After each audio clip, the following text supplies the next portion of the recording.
Start on this, please. So that we can see.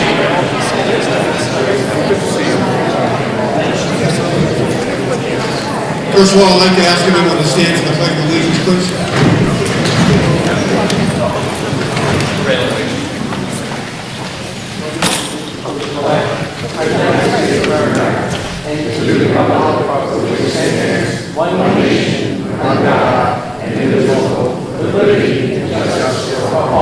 The born and the unborn. Okay, folks, a couple rules. First of all, Mike Kunis wants to send his condolences. He couldn't make it tonight. He's not feeling well. So I'm going to try to hold this meeting for in his place to see if we can get this business done. A couple ground rules we want to put in place. First of all, we have two microphones, one on both sides in the rear. We want to encourage you to please use those microphones if you have any questions. We're going to try to limit again anything to a 3-minute discussion per question. Asking also that there's no debate. This is not a debate. We're here to answer your questions as best we can. No clapping, no booing. We're going to treat everyone with respect and listen to what everyone has to say. We all have different opinions, and it's always great to hear those. So we'll try to get this thing moving along. So first and foremost, there was a question asked at the last meeting that I attempted to answer, and being the politician that I am, I didn't answer it. So I'm going to try to do that tonight. The question was, after the last failed override last May, why were we back again, asking again for another override? So I just want to give you kind of an idea of how this all transpired and how it came about. Right after the meeting of May, on the 12th of May, we were contacted by a group of individuals who said, look, okay, the override didn't go through, we have some shortfalls, how are we going to handle these shortfalls in the situation, the financial mess that we're in? So during that conversation, we thought we would probably pull two people together from each of the Board of Selectmen and the school committee, come up with an opportunity or a way to discuss some of the issues that both sides had, based on the fact that we really didn't have a good idea what each side was trying to do in the first place. The first representative meeting we had was Sherry Coleman, Mary Steele, Dennis Savas, and myself. We all had a meeting on the 24th of May. We invited the town manager and the school superintendent to that meeting to discuss some of their issues and what they felt they needed to do a good job of running their departments or their side of the business. On the 31st, we had another meeting. We took the summer off. On the 29th of September, we had an ad hoc meeting with Mike, Joe, and the four of us. And again on the 9th of November. Our first joint meeting with the school committee and the Board of Selectmen was on the 21st of November. We talked about, we had a school committee meeting to talk about, some of the issues, being realistic about what we had in available funds, or how we could spend it, and how we're going to take care of some of the shortfalls we're experiencing.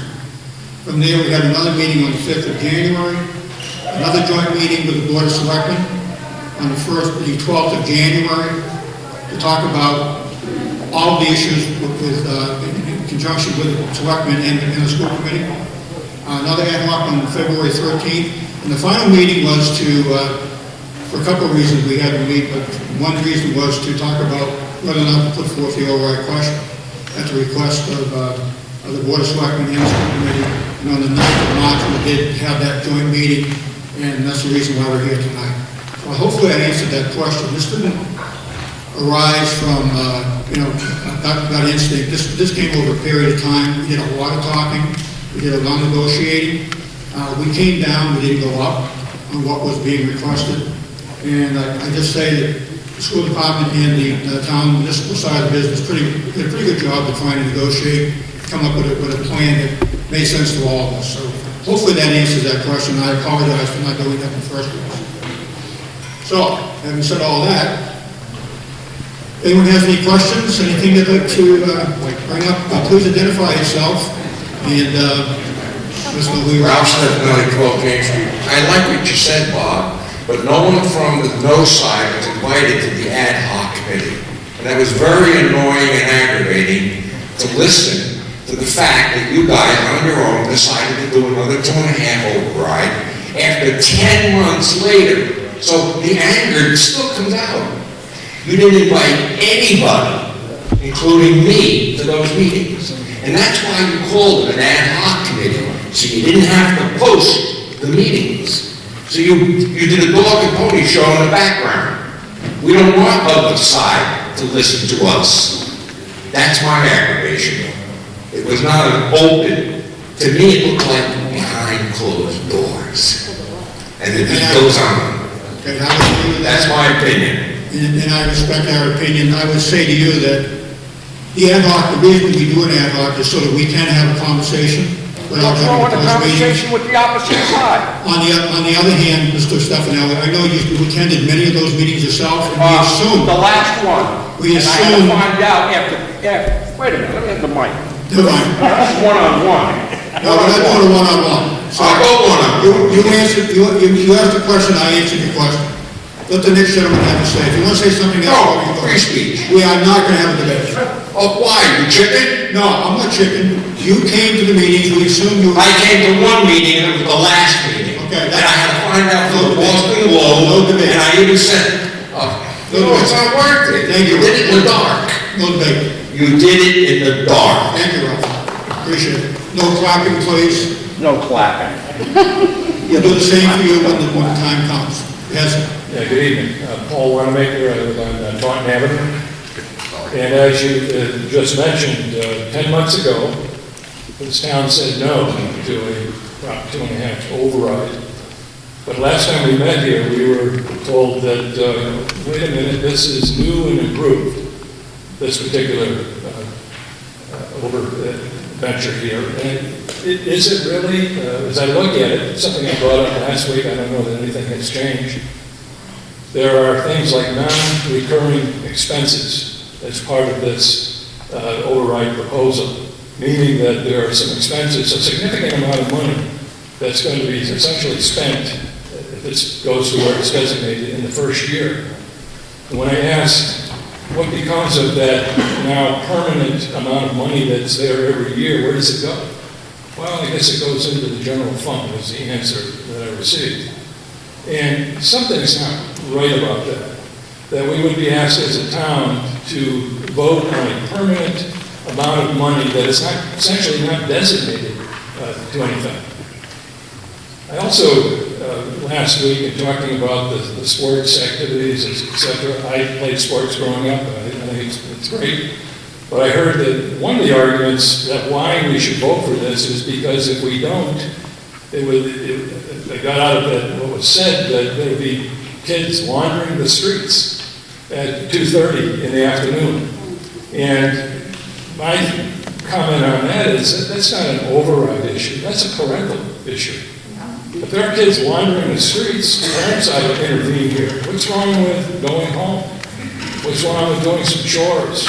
What's wrong with getting a job? I know many students do that.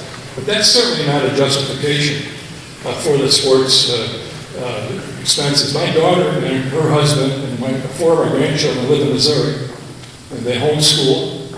And all 4 of them are involved in organized uniform sports. And the parents pay for it. We help out sometimes too, but they feel that it's a sacrifice that's a worthwhile kind of a sacrifice. But I think as we were told that this is new, it's different than the previous proposal, but there's something that makes it absolutely identical to that last proposal, and it has everything to do with a very, very large part of our community called the seniors. And these are ones who have no expectation of getting raised.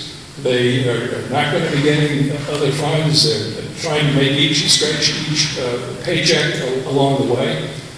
They are faced with health care costs. Some of the younger folks here perhaps are not as familiar with some of the Medicare details. I've become familiar with them recently. Part B, Medicare, that deals with your regular visits to doctors, etc. And you have a lot of options. Some are quite inexpensive. However, if you look into the details, you find out that there's very high deductibles. And you also find out that there's nothing related to dental care or eye care. So we have seniors in town, because they're stretched, are simply doing without dental visits. They're simply doing without eye care. There are those who are using extraordinary means to get prescription drugs. They're so expensive in the States, they're having to find ways to get them out of Canada, etc. We have seniors who are perhaps going without meals or spending a lot less on pre-processed and not the greatest nutritious meals. This is a proposal that hurts seniors in this town. As a pastor, one thing that strikes me over and over in the scriptures, which I believe to be God's word, is his very high care for those who are orphans, for those who are widows, for those who are unborn children, for those who are seniors. And he also takes an interest in a negative interest in occasions when those are essentially overlooked. We heard several people say, well, when it comes to the senior issue, we get it. And I would say to you, unless you've experienced, how can you say that you get it? To get it is to find yourself as a senior who's lived here for decades, who's raised their family in the house where they are. Perhaps some of them have even built that house. And now they're in a position where they're potentially going to be forced out of town, not being able to pay if we go along with this. There are other ways to get money. There's a variety of fundraising techniques. Perhaps someone should go to Wheaton again. I know that they give a donation. They don't have to give anything, but they do give a donation. Maybe it's time to go and ask them, can we up that donation? They take up most of Main Street. They use many of the facility resources here in town. They are a profit-making organization. $60,000 a student per year tuition, and with very influential and wealthy alumni, believe me, they have money. And it would be a good thing to approach them. Last week, I was thankful that our town moderator brought up the expression of living within our means. And almost near the end of our time, our town manager said, I'm tired of hearing that. That reminded me of my earlier days in my career as a sales manager. I had the reps and reps and distributors, and oftentimes they would tell me how hard it is making their bookings, et cetera, and I would try to work with them and help them. But every once in a while, it finally came to the point where I had to say to them, you know what, if it was easy, I wouldn't need you. We have 800 numbers and operators standing by taking orders. And our asking you to do what we have to do, which is to live within our means, is not unreasonable. And with all due respect, that's part of the job that goes along with it. And I would seriously take a look at those non-recurring expenses that are in the proposal. And there's a significant amount of money associated with that would, after the first year, goes who knows where. Is that something that's actually legal to do with a proposition override? I wonder. I've done some reading on it myself. Thank you. Okay, we'll try to hold this for 3 minutes, folks, if we can. Someone else? Yes, hello?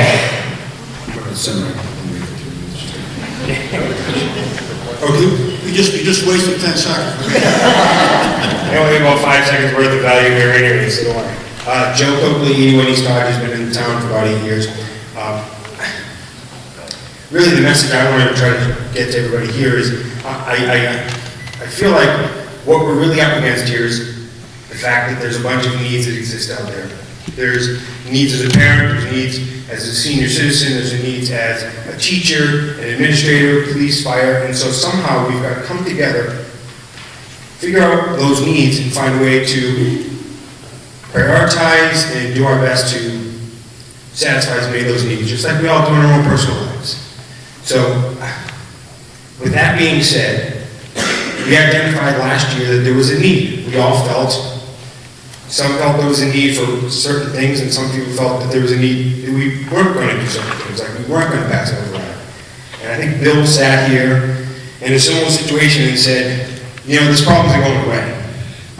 So the only thing I can say is that, although we're all surprised 10 months later, or some of us are surprised 10 months later that we're here again, I know standing next to Bill, neither one of us are surprised. This is a problem we identified a year ago in last year's budget. Here we are a year later, If we didn't fix what we thought was a problem or a need last year, we're back again. So the argument that why are we back here again, I hope I helped at least give you my perspective on why we're back here again.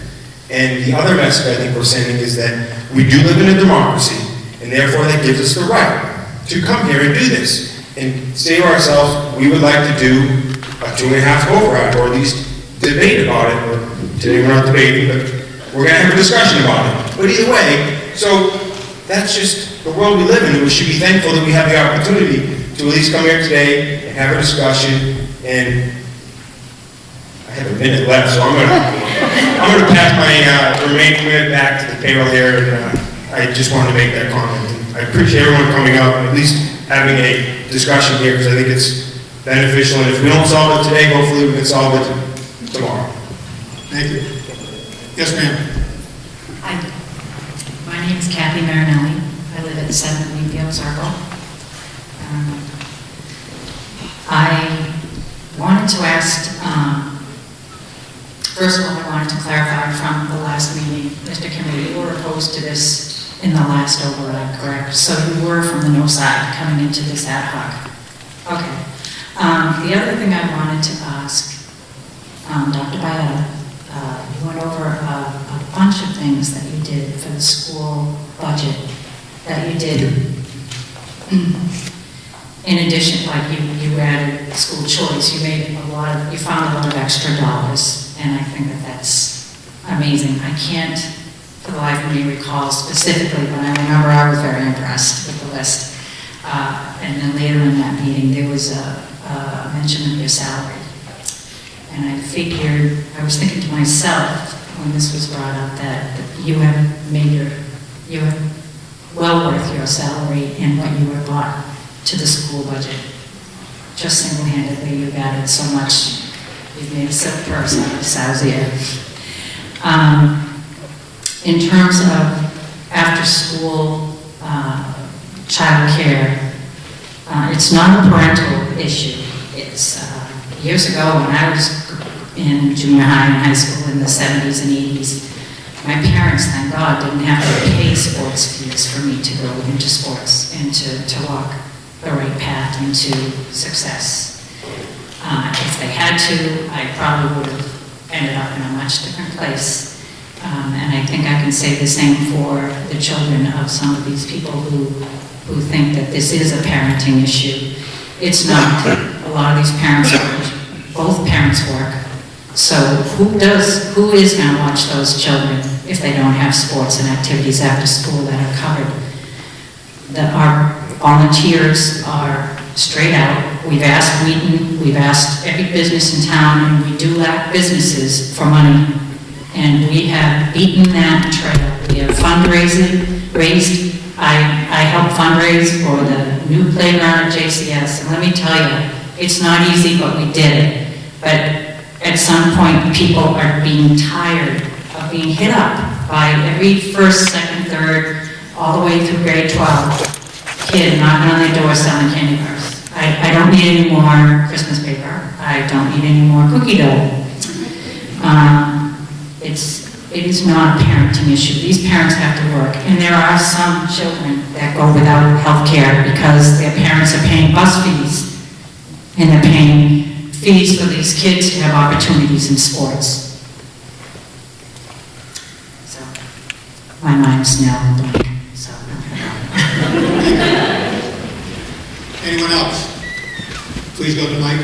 We'll try to get you, lady on the left. Go with you first. That's you. I don't love speaking in public, so I wrote down things I wanted to make sure I say that. My name is Laura Anderson, and I've lived in Norton since 2009. I grew up in Taunton, moved to California for a few years after college, and decided to move home once my husband and I started our family.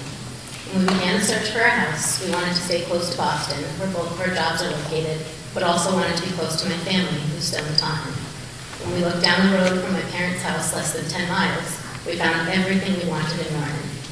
A community full of potential for growth that is deeply invested in providing students with the best education possible, a real estate market that allows us to live comfortably while building equity for our future, and though I probably wouldn't admit to this in the dead of winter, a relatively easy commute into Boston. I worry that if we continue to rely on creative budgeting and a bare-bones town infrastructure, we'll rob ourselves of the agility needed to respond to, let alone get out in front of the very real challenges that the communities around us have faced. I'm afraid that others considering a move to this area might not see the same things we saw in Warren. Further, we run the risk that once we've rallied our village, educated our children, rather than staying or returning after college to make Norton their homes, they may look to other communities who may be doing a better job of laying the strongest foundation for the years ahead. Making Norton an attractive place to live, work, or potentially operate a business is what will help fortify us for our future. A stagnant, or worse, shrinking tax base will only exacerbate the pain points felt by those who feel they're already stretched to their limits. As I believe everyone on both sides of this override discussion can agree, paying more taxes is neither exciting or fun. I don't think that there's a person or family in the town that would immediately feel the benefits from every line item in this proposal. But I also think it'd be truly hard-pressed to find anyone who won't benefit from it in some way at some point in their lives. Protecting each other's well-being, giving our children every opportunity to succeed, and looking toward the future together is what makes a town a community. I'm confident that once the people of Norton step back to consider everything at stake here, they'll refuse to let buzzwords and catchphrases like wish lists and living within our means cloud their judgment into thinking that having an appropriate and necessary sense of civic responsibility is selfish. The sense of community is one of the things that makes Norton such a truly special place. In many respects, we get the benefits of city life, given our proximity and easy options for accessing places like Boston and Providence, but also the comfort of feeling like a small town. Things like the Snowflake Social, the availability of our town pool, Founders Day, and the Halloween Parade are such an important part of what makes Norton Norton. I understand that if this override fails, there will not be a full-time director for the Parks and Rec Department, we'll lose all of this. Could someone explain why this is happening? Thank you. My name is Sherry Cohen, and I'm the chairperson for the Parks and Rec Department. We talked about it last week as well. Just a little bit of a history so that you can understand why this is happening. In 2009, there was an article in the paper that all of these community events were going to go away if we didn't have volunteers to stand up and run them, because the Y had a contract for 3 years to run the department for us. I didn't want that to happen because I had young kids that I used to take to these events, and I wanted that to continue. I went to a meeting, there were 3 people in the room. The next meeting, I was made chairperson. No idea what I was doing. But I figured, here I am. My mother always taught me, if you want to see something grow and become better, get involved and do it yourself. I put some friends in place and kind of recruited them to come help us, and we ended up with an 11-person committee who worked tirelessly as volunteers. Again, I did this last week, as volunteers to run the Parks and Rec Department. That's managing the budget, that's taking care of a town pool with employees. We managed employees when we weren't paid ourselves. We did it, and we did it until fiscal year 2015, because I all but cried at the finance committee meeting and said I cannot do this anymore. And they gave us a part-time person, which included 15 hours a week during our summer months and 5 hours a week during all the other months. So what that meant was that the person that worked those hours was able to do what they could do in that time, and the rest of it fell on the committee. So again, we continued to run Founders Day, which takes, if anyone has been to that event, it takes a lot of hours to put that together, a lot of phone calls, a lot of emails, a lot of fundraising. It is not easy to raise $25,000 year after year for one community event. We created a nonprofit, a golf tournament. We ran a golf tournament every year, and we gave money not only to Parks and Rec, we gave them to Norton Youth Soccer, wrestling at one point. We tried to give back to other departments. In 2011, we decided after the high school renovation vote passed, we had some conversations with the seniors in town, and we asked some things that they would want, and they weren't happy with their building, with the garden. So we went in and took the whole thing out, made it what it is today, and we have maintained that garden along with the community playground at Everett Leonard Park For spring, summer, and fall, we put fresh flowers in the senior center. We mulch it every year. We also pay a landscaper in town to do a fall cleanup. We do that out of the Park and Rec budget, which I will tell you is $10,000 a year. That is our budget to run that department. So anything else we need to do, as far as landscaping, updating the playground, or anything else, is all done based on donations that we have to go and get. By running a dance, or running a golf tournament, whatever it is. So unfortunately, will the entire thing go away? The commission will step down. We cannot do this anymore. It's not fair. The town needs to stand up and either value what's been going on and help us, or they don't.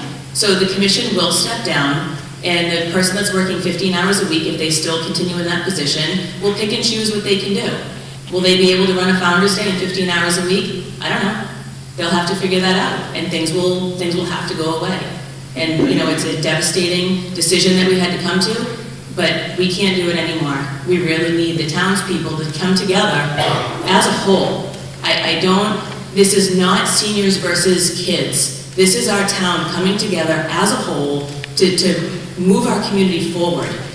In 2002, just as a reference, I actually had a brochure that I found. I took a picture of it. In 2002, the Park and Rec department alone had 5 employees. 5. Right now, we have 1, 15 hours a week. 15 years later, we went from 5 to half of 1. I'm done.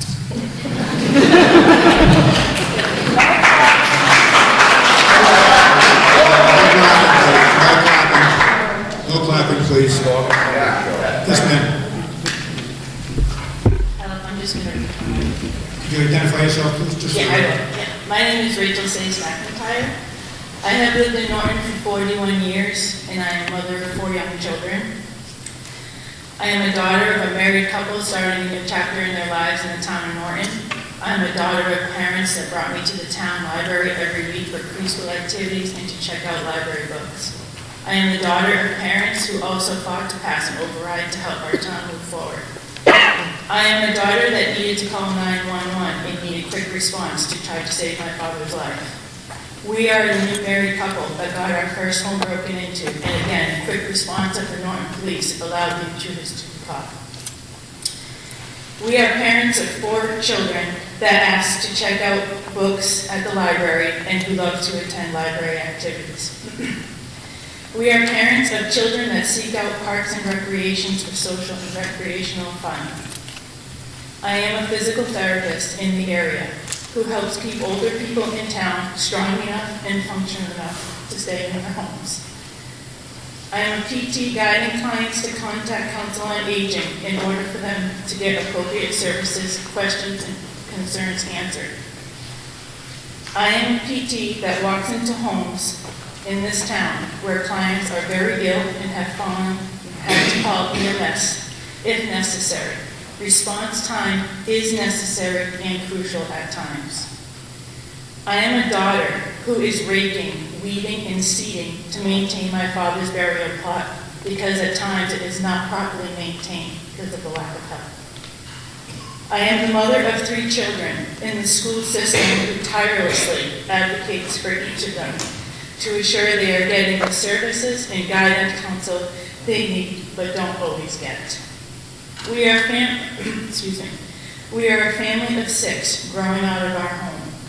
We are a family of 6 that have chosen to stay in Norton because we believe in this town. Enough is not enough. We need to move forward together as a town.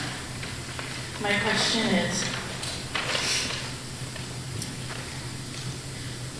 what kind of issues does the guidance staff deal with at the high school level?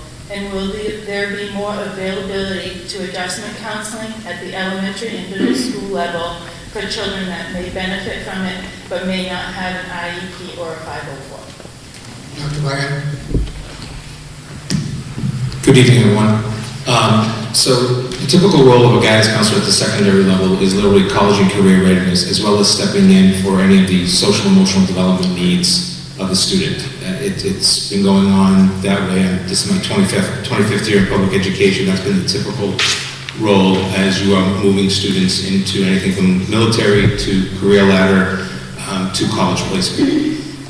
Here in Norton, for us in particular, our college placement, we do quite well in general. I continue to believe we can do better. And so the idea of our current 4 guidance counselors that we have at the high school is to meet with students individually as needed in terms of the college and career ladder, as well as present to classrooms and or classes. For example, they go into social studies classrooms and do seminar-like presentations from everything from college acceptance areas, letters of reference, getting their resumes ready, et cetera, et cetera. It's very specific, as some of you know. When you go to the adjustment counselor's role at the elementary level, that's literally working with any student, it doesn't have to be on an IEP on a 504, who literally has anything within the social emotional domains of support. And that can range from the issue of parental support in school because of parental divorce, to situations of police in the family, and we are become involved in that role along with any children involved with DCF, Department of Children and Families, any families that are going through any type of mental health supports, etc. We have we have children who are getting counseling in groups, we have children who are getting counseling in one-to-one, and those counselors also go, those adjustment counselors also go into the elementary classrooms as well. The idea behind counseling, literally at least 25 years, and for many of you in the audience longer, has always been around the development of student by supporting the academic, the social, the civic engagement, if you will, of the student. When it gets to the high school, it's about building the resume. As you know, our students are applying to 4- and 2-year schools. Many of you have children or grandchildren have done that in the past through Norton Public Schools, through Norton High School. So it's a very traditional role.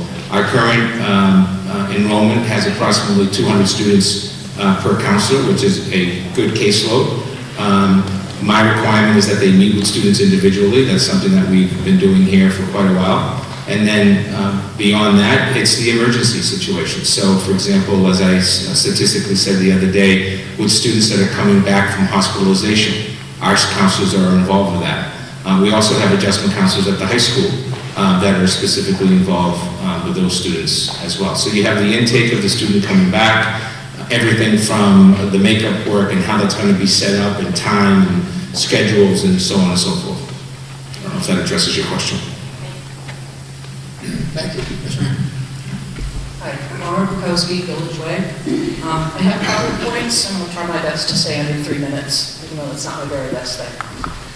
The first is, if there are cuts in things like sports programs, the arts, different things in our school, what we foresee happening, and Dr. Bayed, you can correct me if I'm not right here, is we will have a higher percentage of students going to Southeastern, going to school choice options, and going to charter schools, and they take their money with them. What that means is that the year after that, there's even less to start with, so there becomes more cuts. Things can spiral up or they can spiral down. Once you get momentum going in one direction, it will continue in that direction. We don't want to get into this downward spiral. When we put the addition and revamped the high school, we got a higher percentage of 8th graders coming to the high school. And that started an upward spiral. And people noticed how great we were doing at Norton High. We've had a higher percentage. We don't want that to reverse. And if students leave for that reason, we're going to start getting into a downward spiral. Same thing with full-day kindergarten. We would like to start students off staying in the Norton school systems instead of going elsewhere for full-day kindergarten. Once they hit 1st grade, they go elsewhere, they take their money with them, and the overall budget decreases. The second point I wanted to address is the whole concept of living within your means. I found myself, so, in your household, if you don't have the money, you live within your means, you make sacrifices, so forth. I found myself in a financial position a few years ago where I had to live within my means. My financial situation changed, and I downsized my home, and I cut back on a lot of things, and I didn't buy new clothes, and I got scholarships for my kids to attend sports. And eventually, you cannot cut anything else. You cannot downsize. So I got another job, and I brought more money in, and I did what I needed to do to bring more money in. That's the situation that our town is in right now. We are living within our means. We don't run overrides every year. We don't go over budget. We don't have a deficit. We have lived within our means. And we have cut what can be cut. In a town that's growing, we have a recreation department that went from 5 employees to less than a half. We have the same number of police officers that we had in the 70s and 80s. We have fewer fire stations. I had a situation recently in my life where I had to call 911. And I honestly don't know how long it took because you're not thinking clearly. But boy, did I wish that Chartley Fire Station was open and they had been a little bit closer. And 90% chance it wouldn't have made any difference at all, but it might have. And if I have to get another job because my tax bill goes up, in my mind, that's the same thing as if I have to earn more money because my expenses at home go up. I need a new roof. I need a new heater. Right? Yes, you cut as much as you can, but after a while it becomes non-productive. Things start to spiral down, and that's what I don't want to see. Thank you. I want to just to be clear on the charter school tuition assessment is an assessment. The town has no voice in that. That is an assessment that comes off our financial, call it cherry sheet every year. That is removed from the available funds that we get every year. This year, we're looking at $1,739,764 going to the charter school in Foxborough. Yes, ma'am. My name is Marilyn Olivieri, it's my too close, and I'm not a good public speaker, and I have prepared remarks. But first, I'm going to take a big leap and speak a little extemporaneously, because a few things are being thrown around here. The term wish list, we're not projecting that onto you, the Board of Selectmen. My husband came home from one of your recent meetings and saying, they're calling this a wish list. So that came from the Board of Selectmen. That didn't come from us denigrating what you're trying to do here. And the term living within your means is not a dirty word. We have to do it. We all have to do it. And last week, there was not one iota of concern or empathy from anybody up there on the stage for the position this puts us seniors in. I'm not going to reiterate what Mr. Wanamaker said, but I echo all his sentiments. We could look at losing our homes. I sympathize for what all of you young people might not have. I do have that sympathy, but I don't feel any of that coming back at us. We're looking at the possibility of many, many people losing their homes, and I think that is a big concern. I was recently told that somebody overheard a conversation between one of the selectmen and somebody else, I don't know who, about the impact this could have on seniors. And the answer was, well, they can always get a reverse mortgage. Really? I don't think so. Now, like I said, I'm not going to do all of my prepared comments because a lot of it's been covered, but I echo that, except this seemed to fall on deaf ears when I said it last week. In 7 years, my taxes have gone up almost $2,000. I'm on a fixed income. I can't go out and get another job. Nobody's going to hire me. I wouldn't be able to do it physically anyway. I've got issues. But this override will put that increase in a 7-year period over that $2,000 increase mark. What are you going to ask for next year, and the year after that, and the year after that? When we bought our home in Norton, we felt we were going to be comfortable for a good long time. For reasons Mr. Wanamaker expressed, our taxes, everything else, it's not so easy. And my husband continues to work part-time to make ends meet. Now, I want all of you young parents with children in our schools to just think about something. When you want to sell your home, who in their right mind will want to buy it if our taxes continue to rise when you can get so much more bang from your buck elsewhere? This override will have a very negative impact on home resale values for all of us, including you. Prospective buyers look at taxes and education. School enrollments have decreased. It's a statewide trend. I'm told there's about 25% here in Norton. And studies show that throwing more money at schools does not improve performance. And as I said last week, the statewide ranking placed Norton 30 places behind Mansfield, who spends a similar amount of money on education. So I asked you, why throw more money at it? Instead, hold their town officials accountable for improving the performance without asking for more money that does not yield results, and please vote no. We're talking about my home and the homes of many other people here. Skipping over the stuff people have already covered. Many people, mostly older people, people from my demographic, aren't even aware that this is on the ballot on April 25th. Why isn't it even on the town's electronic message board? Why? Why are you so afraid of letting people know that something with a huge impact on them is coming up for a vote? Please put that on the town's message board. If this override passes, we seniors, again on fixed incomes, we're struggling to make ends meet, we'll be paying for your kids to play sports and to ride the buses. These are not legitimate components of providing our kids with an education at taxpayer expense. They are extracurricular perks that we can no longer afford. If you want to offset these costs, organize more parent-teaching fundraising efforts. I'm sorry, Sherry, but if people won't step up to the plate, you don't deserve it. It should not be the taxpayer's responsibility for your kids to play sports and get to and from school. The same, I think, can be said for parks and recreation. Okay, folks. I think the same, I applaud what you do, Ms. Cohen. I think you've done a fabulous job, but I submit to you that that is where the effort and the money belongs, in fundraising and volunteer efforts. So I say, please vote no.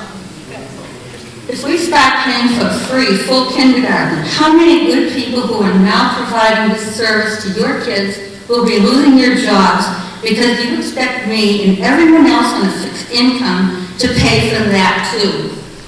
When did it become a good idea to swap jobs in the private sector and put them on the taxpayer's dime? When did that become a good idea? Our library won't lose its accreditation if we don't pass this. We all love our libraries, but we do have to make tough choices. Leaving it at 40 hours shouldn't even be that difficult a choice. And I love libraries, but we have to continue. Nobody's saying you haven't made tough choices. We have to continue making tough choices. And I was going to ask why the Board of Selectmen was bringing this up again, but you've already answered that, Mr. Kimball. But what I want to know is, why did you want to mislead us last week when the question was posed? Why did you say anyone who can gather 200 signatures on a petition can bring it up? Why didn't you tell us what you told us tonight? That was intentionally misleading. Well, to answer that question, I thought I did. You answered it tonight. Wait a minute, I thought I did last meeting, and I was told after the meeting that I did not answer the question. That's why I let off tonight with the answer. But because your answer last week. And I apologize for that, because I thought I answered the question, and I did not. And I don't want to take too much credit because it probably isn't true, but it wouldn't be because I emailed Mr. Units the next morning and asked him where it originated, because the question was not answered. No, that's not true. Someone brought it up tonight at the meeting. All right, well, we're not going to debate. But thank you anyway. All right, well, I thank you for your answer tonight. In the dark. And does the Chartland really need to be reopened? If we couldn't keep it open in 2009, I don't think we can afford to open it now. It costs us $500,000 every year annually, $500,000. Okay, we're gonna have to finish this up. I promised 3 minutes. I have about a dozen people waiting to speak over there, so if you wrap it up, I would appreciate it. All right, I'm just going to ask you to make this tough choice again and vote no. Thank you. Thank you. Yes, sir. Hi, my name is Tony Cersei, and I live on Quebec Street. Speak closer to the mic. It's kind of a touchy one. That's good. That's good. So I'm currently a junior in Norton High School. I just wanted to take a moment to speak about my experiences at high school. I'm the captain of the hockey team, member of the varsity soccer team, current standing historian of the student council, a member of the DECA action team, the school site council, and a delegate of the junior class office. I didn't not list all these things to brag, but to merely make a point. Being involved is what shapes students into adulthood and prepares them for college and life. I'm not alone in my endeavors, as many people in the audience today are involved in various amounts of activities of which define them. Through these activities, we are brought closer to the community as we volunteer. To clean up the VFW, take part in the Halloween parade, and help Parks and Rec with the solo events and Founders Day. Those are just a few examples, but they really exemplify the fact that if the culture of the high school dies, so will the culture of the town. When I was in 8th grade, I was given a choice of where to attend high school. For me, this choice was not hard because Norton offers such a great education, so many opportunities to get involved in extracurricular activities after school and around town. About 2 months ago, I gave a presentation to about 40 middle school hockey players explaining why they should go to Norton High School. If this override does not pass, and we start to lose programs because of the price and lack of funding, I don't think I could look any of them in the eyes like I did that night and told them that Norton High School will offer the best opportunities to be successful. That being said, as most of you know, colleges and even prospective employers weigh involvement in school and community-based activities heavily when looking at candidates. If this override does not pass, what does the school committee or Dr. Ed plan on doing to help some students explain to those colleges and prospective employers why our resumes are not nearly as comprehensive as those of the students from surrounding towns? Also, how do you plan on keeping students from going private or charter schools that do offer these experiences, and doesn't that hurt the budget even more? All right, so 2 parts. Thank you for your question. 2-part answer. The first part, I think, has to do with the idea that if certain things go away, then how does that build the student's resume as they're college students? So, in general, what would take place is that, yes, we would have to come up with a way to address that with seniors as they're applying to school. One way, not necessarily going to be the best way, is to literally inform the colleges and universities that students are applying to that because of XYZ cuts, whatever they may be. In this particular case, athletics activities that we're talking about, we would inform them of why the school department chose to do so, and therefore communicate not to have it impact you as part of the decision process. It's a communication. I can't guarantee you that that's not going to be the difference one way or the other because I'm not making the decision on admissions. That said, with the number of schools today that are utilizing or looking for the most widespread learner, if you will, of student who has solid academics, but also brings to the table those activities, athletic, civic, part-time work, giving back to their community, working with different groups, etc. Students would see some hurt in that because in the area of sports, if you play hockey like you do, and you no longer can put that you're on the hockey team, that could be coming up as a question. So what we would do as a school system is literally, as part of the profile, inform the colleges. Again, it's an informational, how they decide to use it is really up to them. In terms of the second question, could you repeat that one more time? How do you plan on keeping students from going to private or charter schools that do offer these experiences? Right, so that's a great question, because I think that's a question that comes up all the time in terms of the comment that was made earlier about enrollment, etc. So let's go back 30 years ago to what choice was for a parent in Norton, a parent in a nearby community. They were your Norton High School, They were your vocational technical school, they were your agricultural high school, and they were private school. There were no charter schools in this area at the time, right? So if you take a look at it, that is a changing number for us. 134 students at the Foxborough Charter School. I'm not here to bash the charter school, it's not part of what I'm going to do.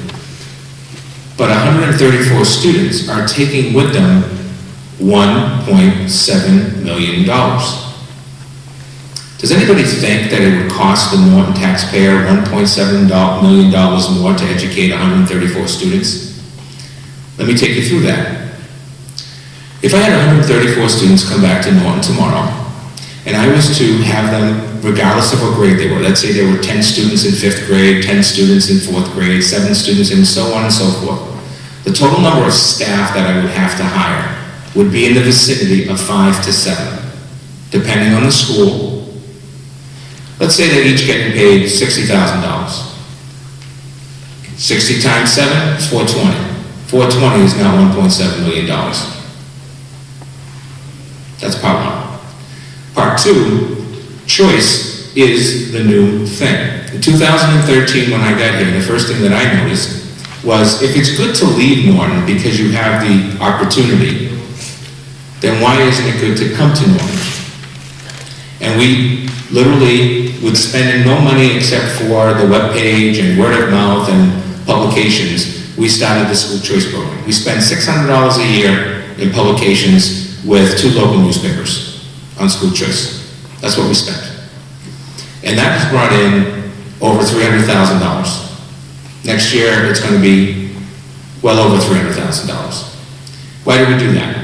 Well, we did it because if there were 20 students in the classroom instead of 24, and we figured that 24 was a good class size, I said, why not see if 4 students from another district want to come here? What's happened since then?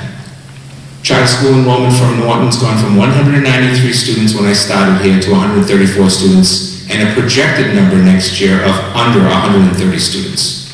Projected. The projection right now, because I don't want to be quoted on this, it's a projection, not by me, but by the department, is 106 students. In almost every situation that's happened since 2013 that I've been here, the savings from that cherry sheet is literally come over in some way, shape, or form to the town because it no longer gets taken off the cherry sheet. When it comes to, the long list of items that I gave out last week about money that we're trying to bring in, the fees that we collect, I really do think we should spend a couple of minutes on what I would call a child tax, which didn't happen until after Prop 2.5 came in 1982 through 84, and since then. We have parents that are paying $350 for each of their child to take the bus, $250 for each of them to play a sport. I have families at Norton High School right now paying $2,200 plus for all of those things. So we cannot say that parents aren't footing their side of the bill, because they are. And there's no write-off on that either. That's a straight pay.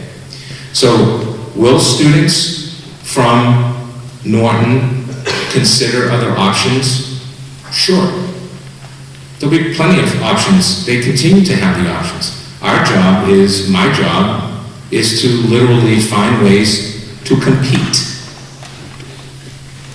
without spending any of the extra cash on flyers being sent home, on booklets being made.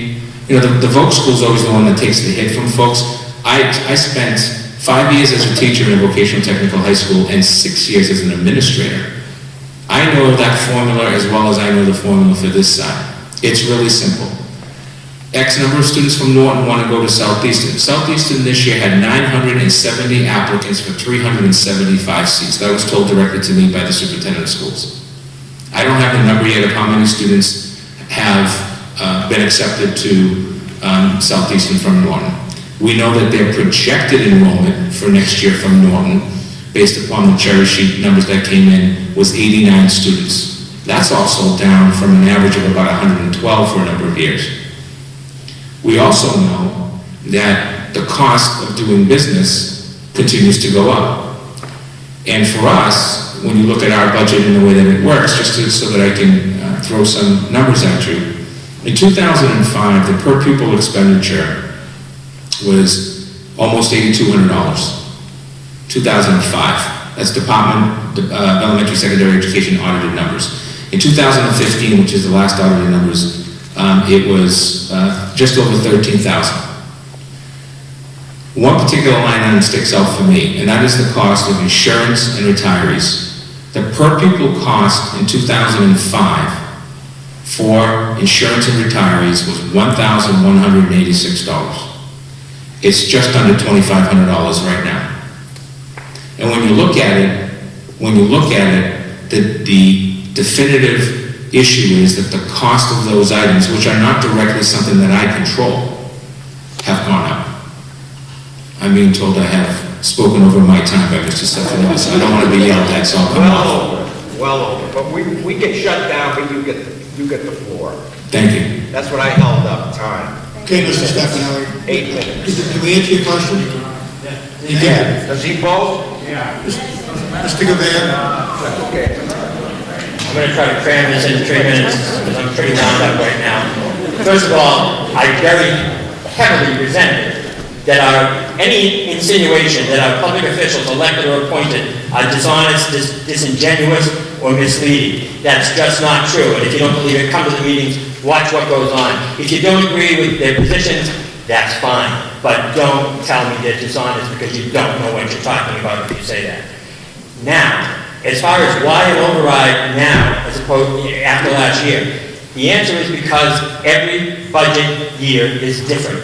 An override is part of Prop 2.5. It's been part of Prop 2.5 since it was basically installed.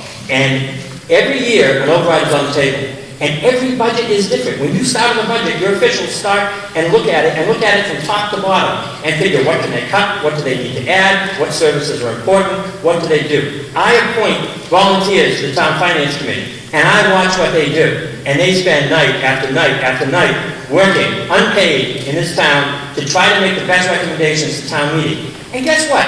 All the budgets that get approved in this town get approved by you, the people at town meeting. You have the final say. You voted. So, as much as you want to blame your officials, and God knows we deserve some of it, but also turn the fingers on yourselves, because in the end, you make the decisions. And lastly, this idea that my town somehow does not serve its senior citizens, and somehow is content with trying to drive them out, or that the young people in this town are driving out senior citizens, I reject that totally. I look around. Rachel, who spoke here tonight, I watched her play basketball for the high school team when she grew up in town. And her parents, as she said, still live here. And when my wife had knee surgery, it was Rachel who came as a physical therapist. That's why I live in a small town. That's why I really work. When Lauren here, Lauren still lives in town. She used to babysit my kids.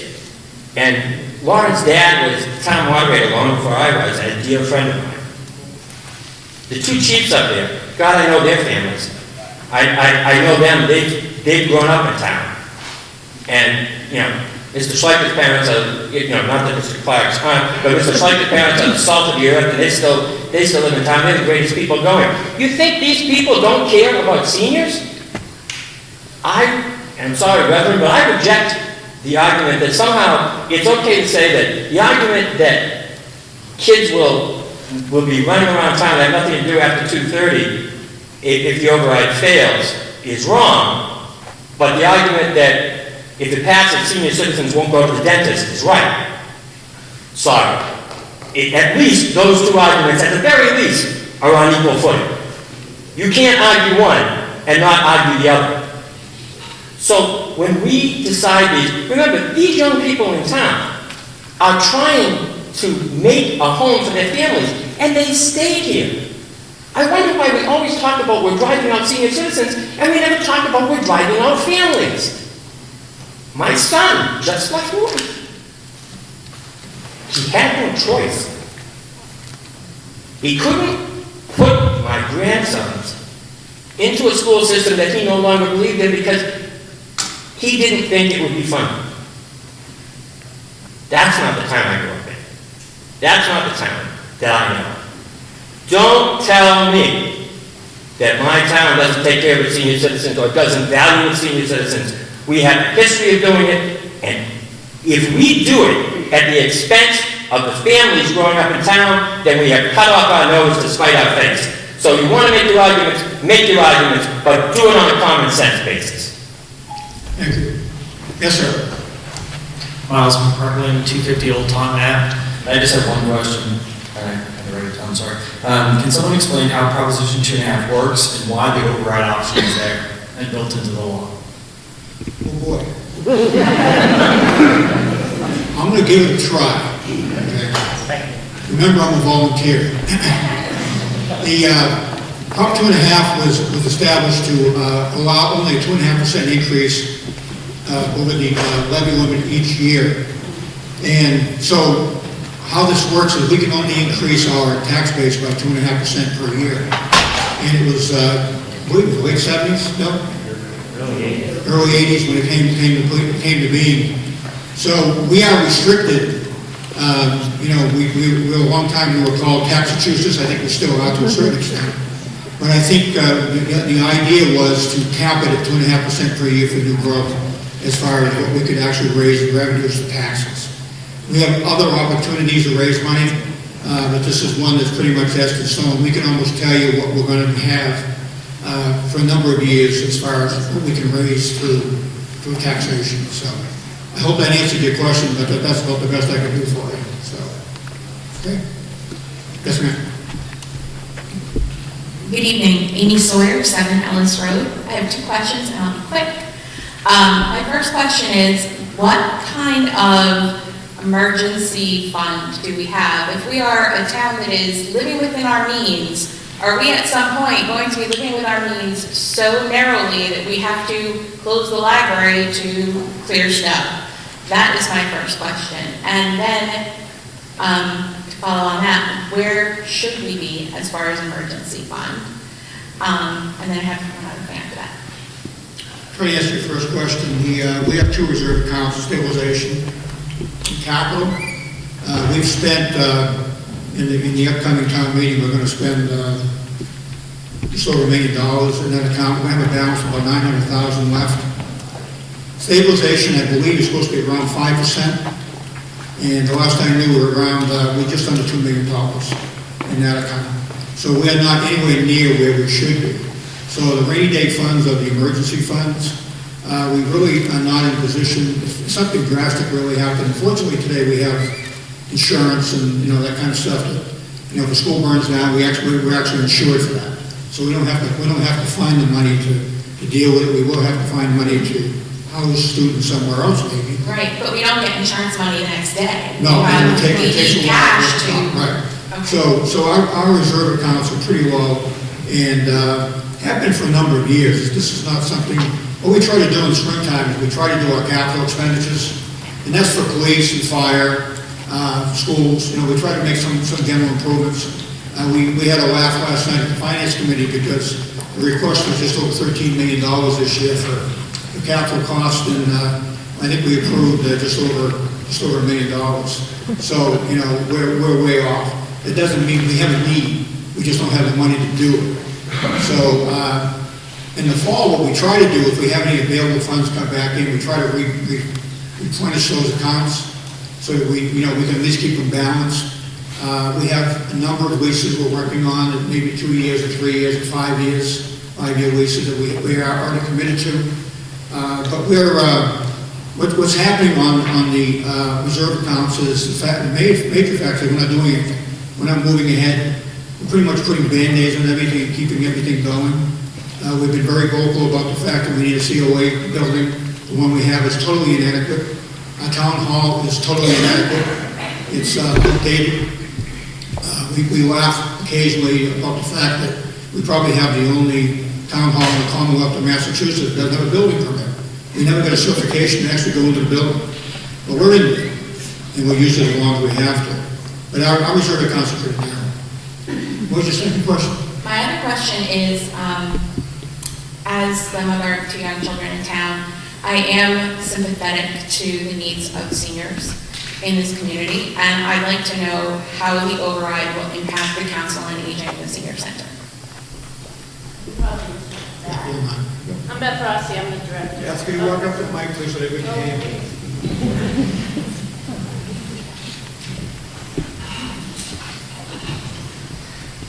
I'm Beth Rossi, I'm the Director of Human Services for the Town of Norton. I'm also the Director of the Council on Aging. So I actually have two roles. The override, what we provide for the seniors and for the other folks that we serve out of the senior center, is it would increase our outreach worker, who is only at 10 hours a week. That would bring her up to 19, so she would be part-time.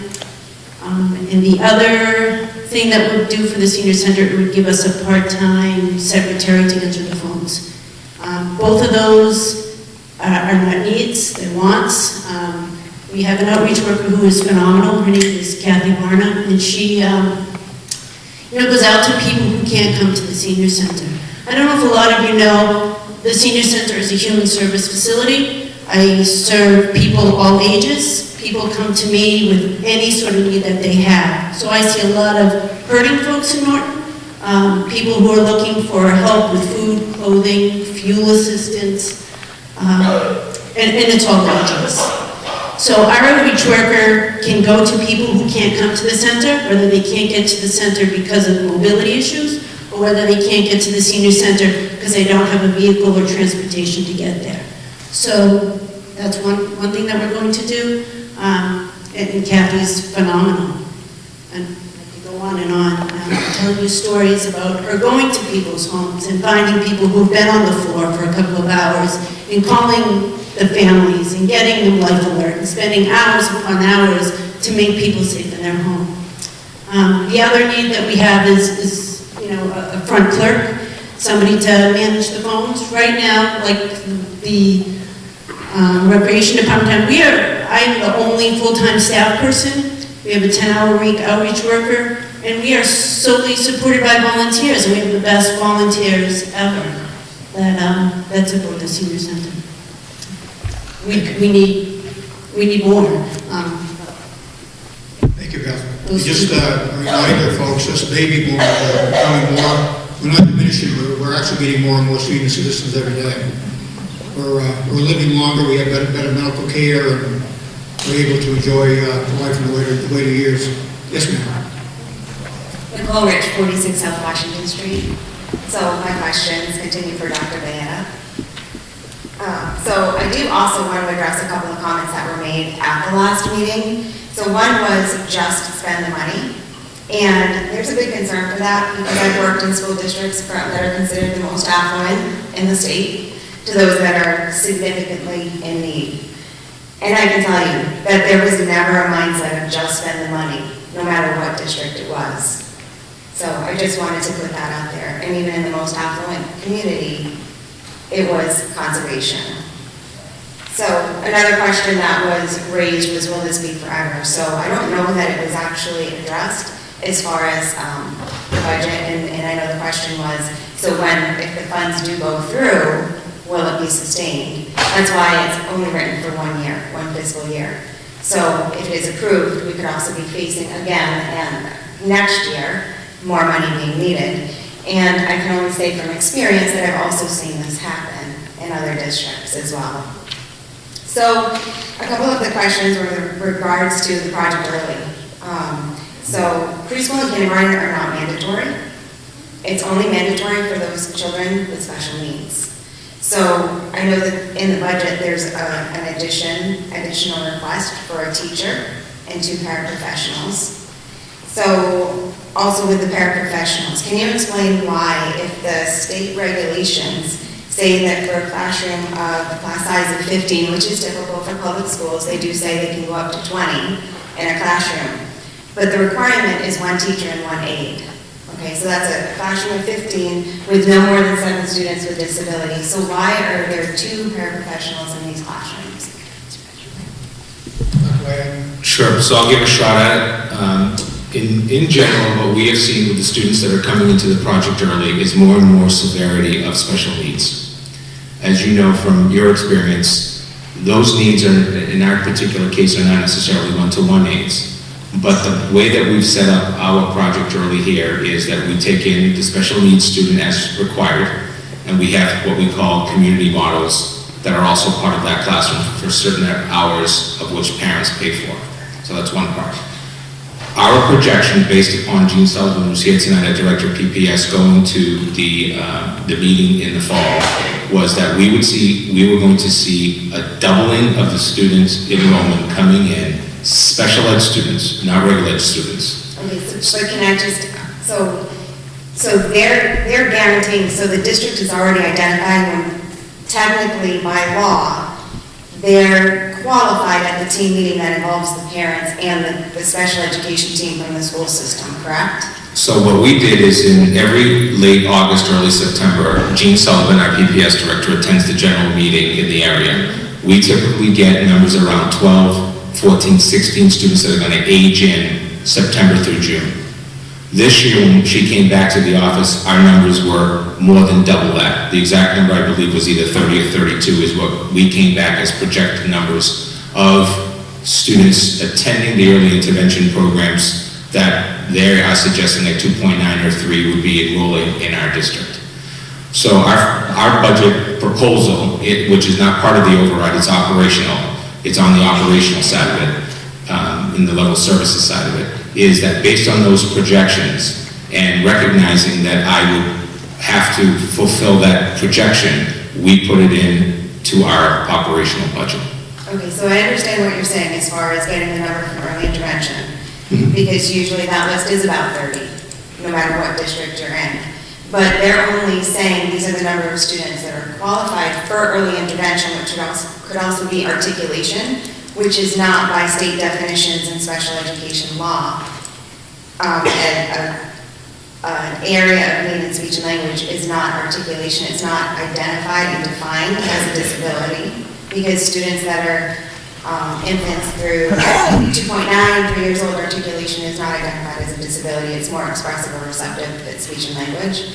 So I'm just wondering, so I think the way that you're posing it to everybody, and it's a little inaccurate, is that you're getting this list from early intervention and you're basing it on students on an IFSP, which is a family plan, and you're saying that you're going to qualify all of these students for special education when that is actually against the law to do that, because you have to wait for the evaluation and the eligibility meeting to do that.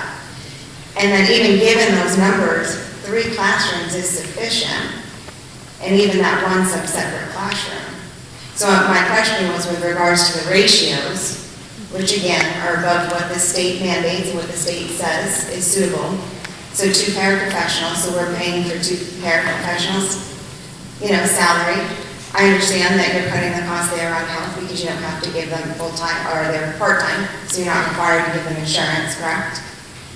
Okay, so I guess my concern is why are you asking to add another classroom, just figuring that these students, so again, against the law to say that they're going to qualify because they haven't gone through evaluation yet.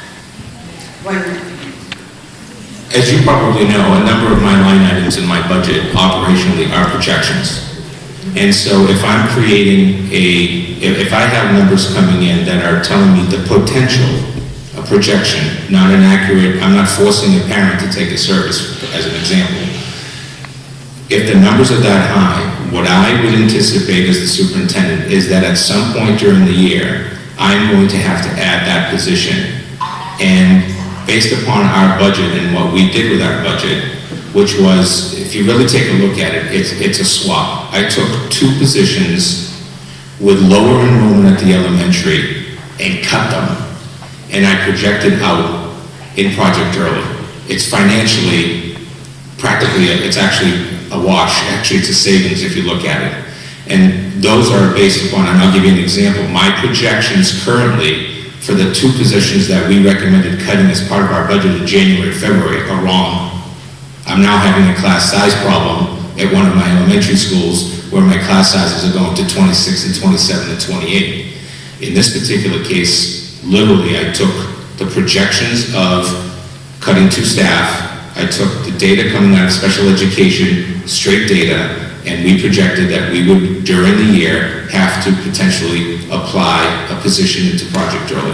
Okay, so can you also, This is bordering on debate, and we have about 15 people waiting. Okay, So if you but have a these are final serious question, I'd like to questions. ask a final question, but we have to move on. so as far as a lane one, step one, bachelor's teacher, that salary is $60,955? We project all hirings on M5, NASA Step 5. Master's, so you don't hire bachelor's level? No, we project the budget on a massive Step 5, and to be quite honest, we've had higher than Step 5 and lower than Step 5 throughout the year in our hires. And that's, to be quite honest, the projecting savings, in terms of, for example, a Project Early teacher at M5, that's totally part of the budget, because I may be using for the computer science teacher at the high school at M5, I may have to hire at M10. So it's part of the whole, it doesn't become a line item, it's part of the budget, once the budget is set. Okay, thank you. Thank you. You're welcome. Hello. Hi, Bridget Carr, 6 Robin Circle. I just have a few quick comments to make. No one wants their taxes raised in this town. No one ever wants that. But we can't keep living the same way forever. We're under the state mandate of police and fire. Recently I moved. I used to live over on the other side of town, over on Billy's Way, and if there was a fire, it would take the fire station at least 15 minutes. We need the Charlie Fire Station open to open up those fire positions. Also, the school part of that, we're giving an equal amount to the town as we are to the school. Other things are being cut that aren't sports. I don't play sports. I'm involved in a multitude of clubs, officer of almost every single one, and those club fees right now are around $45, $50. They're going to go up. There's going to be a cap on clubs because we can't. Some of my clubs require us to go out on like a field trip, and we have to stay over places, and we can't take teachers because that costs money for subs. So there's going to be a cut and a cap on how many we can bring. So it affects a lot more, and it's just really not practical to keep living the same way. We have to we can't just keep cutting everything, like people have said. So I just really wanted to stress that. It doesn't just affect sports, it affects everything. There's an equal amount to the town as the school. So that's all I have to say. Thank you. Thank you. Yes, sir. Rick Palin. I can talk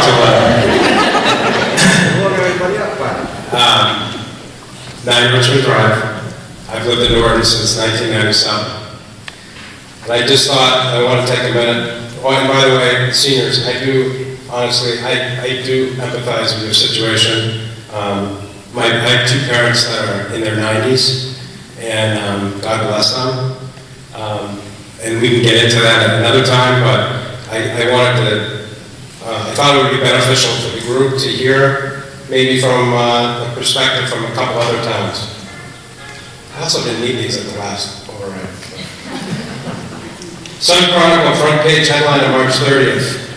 Hurt by hikes, cost of health insurance puts squeeze on school budgets. This is Attleboro. City school officials are projecting $1 million budget increase for next year, but believe the extra funding will be wiped out by higher health insurance costs for employees, a problem many school districts are struggling with. The problem with escalating health insurance costs seems to be statewide, if not a national one. Attleboro was hoping to restore jobs and programs that were cut last year, but now that is unlikely. They lost more than 30 teachers. Some class sizes are up to 35 students, while increasing fees for athletics and bus fees to balance last year's budget. Does that sound familiar? Is anybody on stage? Sun Chronicle front page headline today. A tale of 2 budgets. Attleboro Superintendent David Sawyer. The fiscal condition of Attleboro schools will not significantly improve until the state starts providing more education aid. He said the city used to get funding increases of 5%, but lately have only been getting 1%. Something we've heard. Very similar story in Norton. State Senator Sonia Chang Diaz said the current formula for state aid to schools is more than 20 years old and outdated because it underestimates the cost of special education and health insurance. Quote, for several years now, our schools have been suffering from death by 1,000 paper cuts. And it's long past the time we right this wrong. Finally, North Attleboro Superintendent Scott Holcomb, implementing a plan for schools to go without supplies for a month and a half next fall. Use the available cash from savings, credits, and rebates to cover their budget deficit. The danger? Sources of this money are available on a one-time use only basis. Again, a story that sounds very familiar in Norton. If all goes as planned, a successful Proposition 2.5 override next year will make the risk worth it, meaning North Attleboro is going for a 2.5 override to cover bills they've already spent or paid. It's being referred to as a never-done-before plan to defer the pain of this year's budget to another year. Again, does that sound familiar? My takeaway points. 1, we need to stop insisting this is a Norton problem and accusing our town officials of mismanagement while simultaneously washing our hands of our individual responsibility to take care of our own town. Budget crises are affecting towns all around us. Norton is not unique in this regard. 2, our fight is not with the town of Norton or the Norton School Committee. It is with the Commonwealth of Mass and our healthcare system. These groups have decided to place the burden on local municipalities, so like it or not, we need to step up, wake up, or one day realize we live in a lousy town. The no signs say enough is enough. They're right. But their signs along the State House steps in Boston and in Washington, D.C., not in Norton. So I'll leave you with a little story. I want you to imagine the entire town sitting under a tent, waiting for a series of events to take place. Events that are going to be to the great benefit of all ages, from our kindergartners to our seniors. The problem is everyone's under a tent because it's raining, and the best laid plans can't move forward until it stops. The rain has come in the form of state mandates, reduced state funding, and an increase in general operating costs. Like the weather, all things beyond our control. It stands to reason then that those most exasperated by the rain are those sitting in the front tent who made all the plans. The town and school officials and volunteers that have spent hours, or in some cases years, planning the events and making sure the money it takes to run them was spent wisely in the right places for the benefit of all. Imagine their frustration as they sit there under the tent and watch all the rain put their well-intentioned plans on hold. Further, imagine their frustration when a group of people sitting next to them who had no involvement in the ideas or planning of the event and that just showed up to the festivities look at them and mockingly say, "Why didn't you plan this event yesterday? It was gorgeous and sunny then. It would have been a perfect day to make your plans. But once again, you screwed up and you decided to have it today." These are the same people that say they have the facts. And you know what? In some cases, that they actually might be right. They could be right when they say it was sunny yesterday, and the best laid plans would have been better to be done back then. But you know what? There are 2 problems with that. First, we all know hindsight's 20/20, and it's easy to give advice after the fact. Second, and more importantly, in this case, while someone may have the facts, you need to ask yourself, are they in context? Are they relevant to what is going on under current circumstances? When you're staring out at the rain and can't go through with your plans, you need to carry out for the day. Does it really matter that it was sunny out the day before? Fortunately, Norton, we can't change the weather or many of the outside factors that affect our budgets. But we do have the ability to mitigate these factors by passing an override. There's been a dark fiscal cloud hanging over our town for years. People have been sent home in the wake of layoffs. Plans have been cut back in the way of services and programs. If we want to enjoy sunnier days, it's time for us to do our part to stop the rain, and we all have something to bring to the party. We can't just sit there behind our leaders, do nothing, and say, well, hopefully it'll work out. You know, other people will take care of it. No. We need to step up, step out, go into the tent on April 25th, and vote yes. So everyone, can enjoy plans that have been made for Sunday days. Thank you. Thank you. Yes, ma'am. Hi, I'm actually going to talk about the different times we've heard from Rick about Attleboro, North Attleboro, the schools that are sort of in the same boat as us. And I've also heard several times mentioned Mansfield, and maybe we should look to Mansfield to see what they do and why they've been getting in the paper for their great record and great scores. And I actually happen to be a teacher in Mansfield, and I taught there for 20 years. So I wanted to give you my perspective on some differences that I see between the two communities. Mansfield schools have an average class size that's below the state average. Norton's is above the state average. Mansfield's teachers' average salaries are almost 15% higher than Norton's. Mansfield has many of the items that are on the proposed override, including faculty at the school libraries, a town library that's open over 50 hours per week, a full-time Parks and Recreation director, and 9 people listed on the Council of Aging staff. Over the last several years, Mansfield has seen increases in their school budget of 3%, 4%, and this year we're facing potentially 5%. While looking back at Norton, and Dr. Bayetta can correct me if I'm wrong here, but Norton was facing 1%, 2.5%, 1 year, and actually 3% loss. And that, for Mansfield, we certainly haven't always been in that position. It's been a growing for us over the last several years. We faced major cuts several years ago. The big difference is that in Mansfield, a large reason why we're able to provide all of that is that they passed both the general override and 9 debt exclusions. Norton has absorbed the cost of building a middle school, a police station, and numerous building renovations and other costs. It's never passed a general override in 35 years since Proposition 2.5 went into effect. And I believe the cities and towns that Rick was talking about are more in line with Norton's side, and that's why they're also facing the same issue. So I would completely agree with all of those who said we need to look at Mansfield to see what they have done and follow their example. But that's not up to the people that are on stage right now. Mansfield is where it is because the people in the town placed a priority on investing in the future of the community, and Norton should be the same. And I have a follow-up question for Dr. Bayetta. Can you tell me how the teaching salaries and other surrounding communities compare to Norton's, and what is the potential impact of this on attracting and retaining teachers?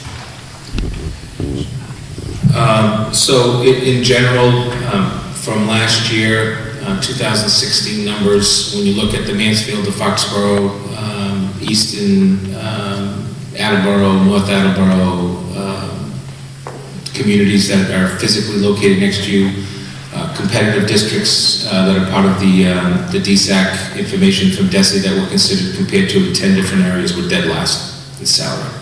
When you look at some of our local communities, it's in the vicinity of $7,500 to $12,000 as an average salary. That goes across the board, as you probably know in other areas that I've said the same thing. If you took the Mansfield situation, which is a great public school system, if you took Mansfield's per pupil expenditure in the audited numbers from 2015, you took the difference between Mansfield's per pupil expenditure from Norton's, and you simply multiply that difference times our number of students enrolled. It's almost $1.3 million more that they spend than we do. It's kind of interesting how that lines up with questions like the ones that we're discussing tonight. And that's pretty general throughout. Foxborough is another community that's always compared. That's over $5 million that they spend. They have actually 160 more students in K-12, pre-K to 12 than we do. They're spending about $5 million more. That's always the one that people don't like to compare to because of the stadium and business and so on. And the list goes on. So yes, in terms of the salaries scale itself and average, it's dead last amongst the communities. And the second question was, can you tell me about the impact of the retaining and attracting new teachers? Yeah, so that's a really good question, because one of the things that I do is, first of all, most of our hiring that takes place is through committees, at the school level, via the principal, teachers are involved, et cetera, and then the hiring candidate comes to my office, and that's when we try to put someone on the pay scale based upon experience and so on and so forth. And what happens is, and I'll tell you a story that happened 2 years ago with a science position.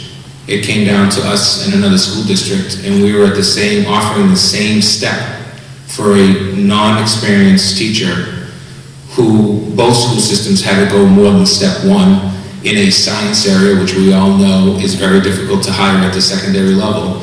And we lost out to the candidate. We lost a candidate in physics last year. I know my science department here is here. I believe it was physics, if I remember correctly, to another school system, to Walpole, at a significant increase. We lost a veteran teacher at the middle school to another school district because she was concerned that she was the low man, if you will, after multiple, she wasn't here just for 2 or 3 years, I don't want to misquote, but easily 5 years, 6 years here. And so she left and went to another community because she was concerned as a low person that if budget cuts came and she had kids going to college. You know, the issue with the teacher's salary scale throughout the Commonwealth of Massachusetts is it's the competition issue. And as much as people still feel that seniority and all that stuff is still in play, let me tell you, if you have less than 10 years of experience, we're seeing turnover. We're seeing turnover. Folks are moving closer to home for more money, or just moving closer to home, or a different schedule, or they're looking to teach in another grade level. And by the way, the one position, or the positions they don't want to apply for, is administrative positions. You know, the Commonwealth of Massachusetts last year gave out 1,000 principal, assistant principal licenses throughout the state, actually 2015, because it's the audited number. And you can't find 1,000 folks applying for those kind of jobs. So folks that are business-oriented know that the education of the person where they're coming from and experience, and that's one of the reasons why we're not just looking to hire a bachelor step one straight out of school. Actually, many of the applicants from college now are coming with their masters anyways, but we try to find the best candidate, especially in those areas that are difficult to find. Thank you. Yes, ma'am. Good evening, Melanie Baird, 26 John Scott Boulevard.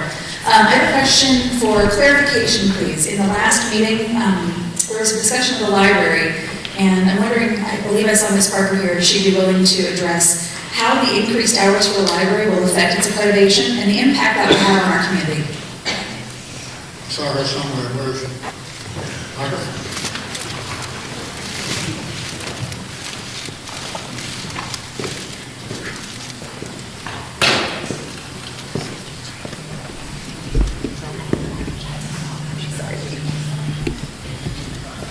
Apparently the mic is very small. I'm sorry, I apologize, I'll do the best that I can. Sorry, we've run out of time. We are currently at minimum open hours to be certified, which is 40 hours.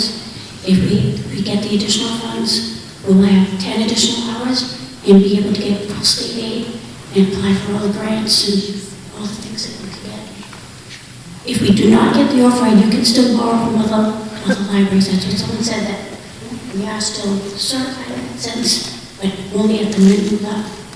And it will get us back to where we were in 2008, when we had a lot more staff, a lot more hours, a lot more outreach. I visited every school to talk about summer reading program. I would like to do more outreach. Point of clarification though, you mentioned grants and funding. What does that do for our community? How does that benefit us? Currently, we get approximately $18,000 a year in state aid. In 2008, I believe we got about $30,000. That's one piece. Thank you. Hope you feel better. Next.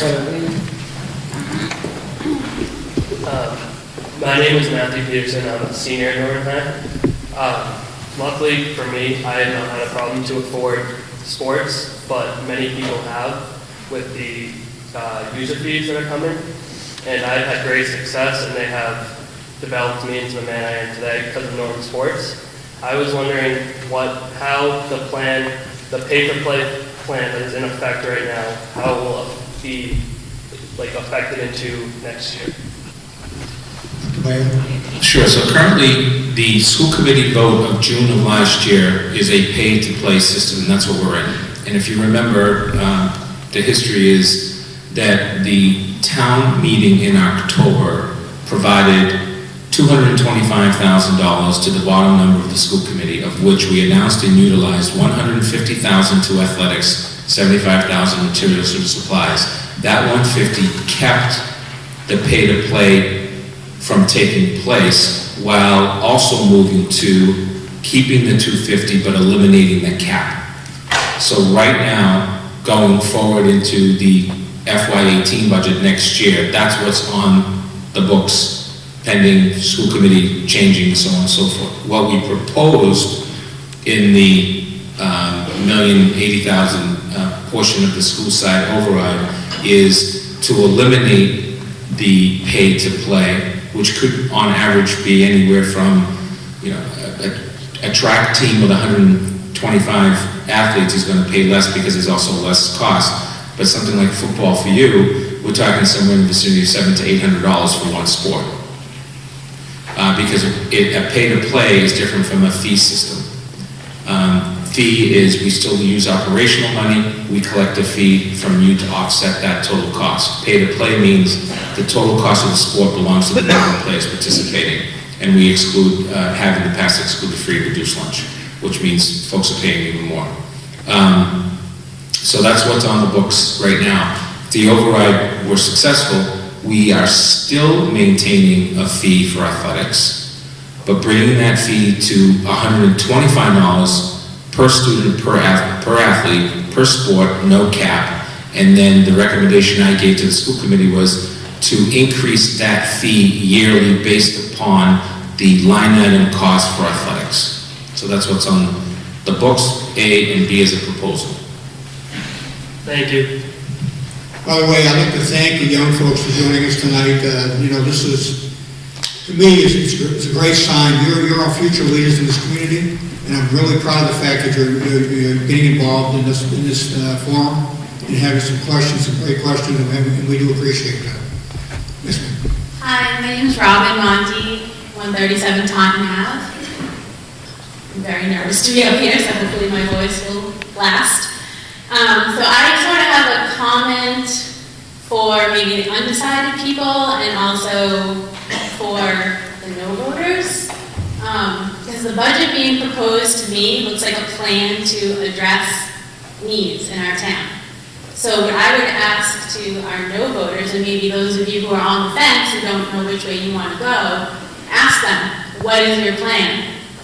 When we hear that our town cemeteries are falling apart and there should be more respect paid to those final resting places, what is your plan? Would you like to hear it? When the drug epidemic Would you like to hear it? continues to rise, creating community-wide problems, and we will not support our first responders and police department who keep us safe and provide direct support to those impacted by the drug epidemic. What is the plan? When you know that we can stand proud when comparing our Parks and Rec department to other towns, excuse me, sorry, and it brings families from all corners of this town together, Parks and Rec does. It's not just certain areas, it's everybody when you go to these events. And they also include schools and clubs and businesses all coming together to support our town spirit, which I am very proud of. When that goes away and there's nothing left in its place, what is the plan? When the population of those who rely on the senior center and the Council on Aging increases as baby boomers age into retirement, the already stressed division of Council on Aging, how are they going to handle this increased workload? What is the plan? When the library continues to be left behind, and really, a library can be a backbone for education so much in a town. They provide services and programs to all ages. I loved the library growing up, I still do. They provide assistance to families and individuals, not just people with kids. All ages. And we can't have a fully accredited library. What is the plan? I don't understand. When our town population continues to expand with more people living within Norton And knowing that response time for our fire and EMT department will be strained to handle an additional workload. And God forbid it is anybody's loved one in this town who's going to be impacted by that. What's the plan to deal with that if we're not going to do anything? We're not going to make changes to this budget. What is the plan? When our school systems begin to deteriorate as the needs of the students can't be met and families begin to look to other towns, because it's already happening, when the sports in our town become non-existent, kids are left floundering for after-school activity. And I have 4 kids, none play sports. But I think that it's something that we should have in this town.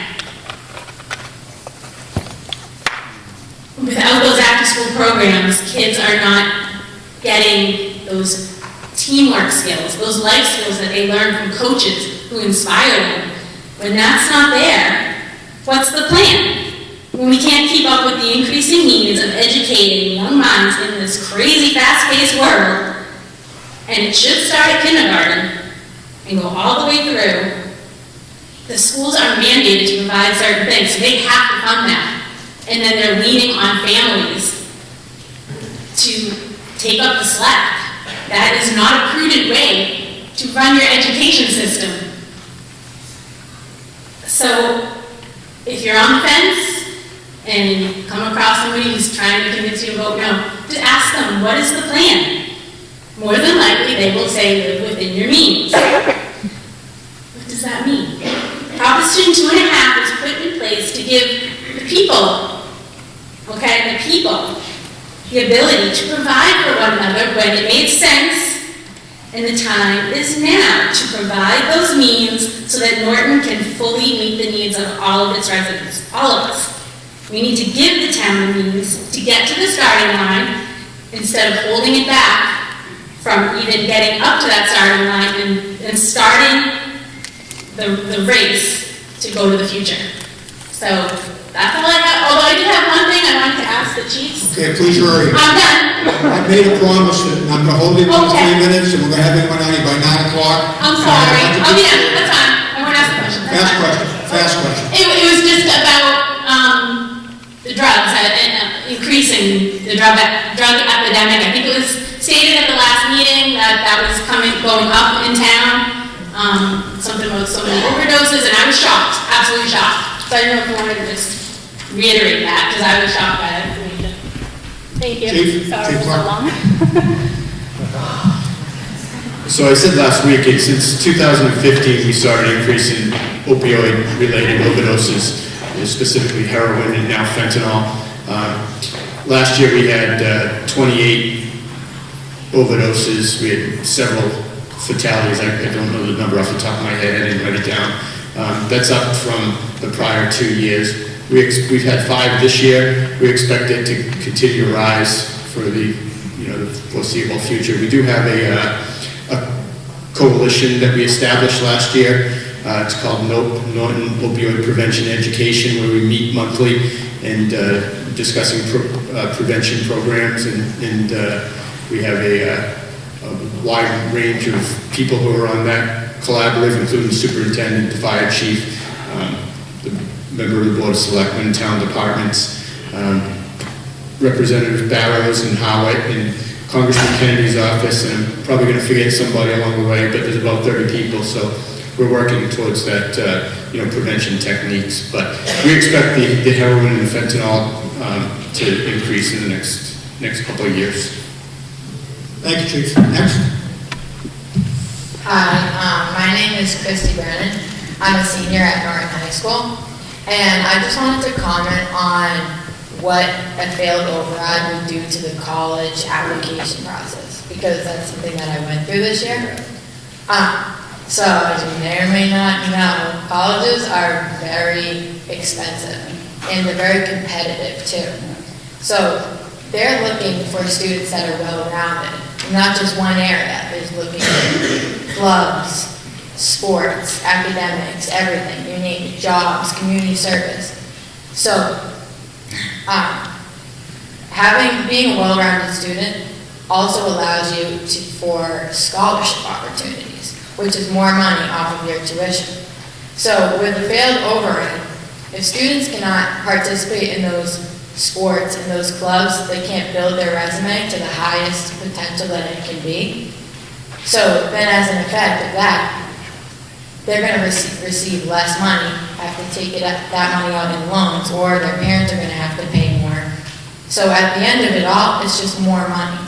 So although it is the taxes, and I know that I'm just a kid and my parents are paying the taxes, not me, but it still works because if you're a family in Norton with children that are going to be going to high school and that are planning to go to college, it's all going to come full circle. And I know it's not maybe the most important thing, but it's something that I'm in right now, and I thought it was worth speaking about. So, thank you. Thank you. Anyone over here? No? Yes? Trying to take it side by side. So. Diane Kuminali, Oak Street, and I just wanted to do a response to anybody that wants to know why we shouldn't open Charlie Fire Station. I have the newspaper article back in 1994 that we closed all the stations from 5 o'clock on because they thought we didn't have any emergencies after 5 o'clock. I didn't know that we didn't have emergencies after 5, we just worked 9 to 5. And the article says, reopening of Norton Station allowed rescue.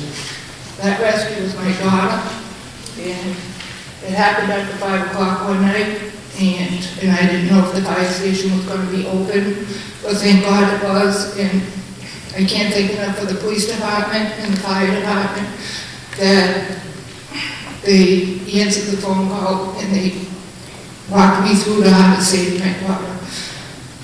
And it's worth a life to keep this Charlie Station open and fund all the police departments because we want to be proactive and settle this opioid and drug issues because the town is suffering right now. So I would like to make sure that the Charlie Station is open. I live on that side of town. Thank you. Next. Allison Abreu, 64 North Washington Street. This is for Mr. Kimball. Can you explain more about what happened with John Scott Boulevard 30 years ago in terms of planning and zoning and how that relates to the town's financial situation today?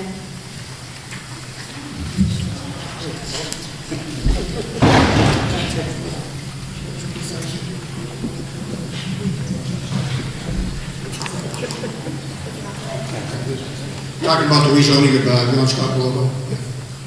Yeah, that happened back probably in the mid-90s.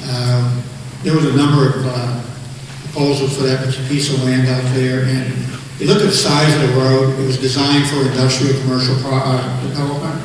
It was before my time, actually. It was something that the town had the foresight to look at maybe creating another industrial park beyond. We didn't even have, we were just starting to talk about the Commerce Center on 495, so, which by the way wasn't there either at the time. But, that was an area that we were looking for future development, to increase that commercial tax base, industrial tax base, and to make it so that we didn't have to worry about how we're going to fund budgets like we are today.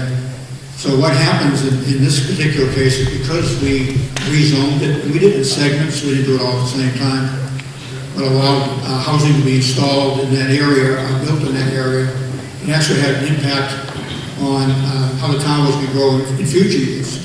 When we're looking at in the early days about an override or about Proposition 2.5, one of the things that the town leaders, in my opinion, back then, I think Mr. Gavere might have been involved at that time too, they're looking at other creative ways to come up with funding to help soften the blow of 2.5.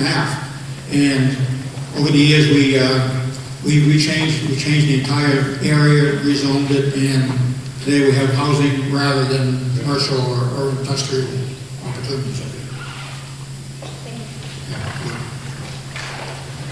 Next question.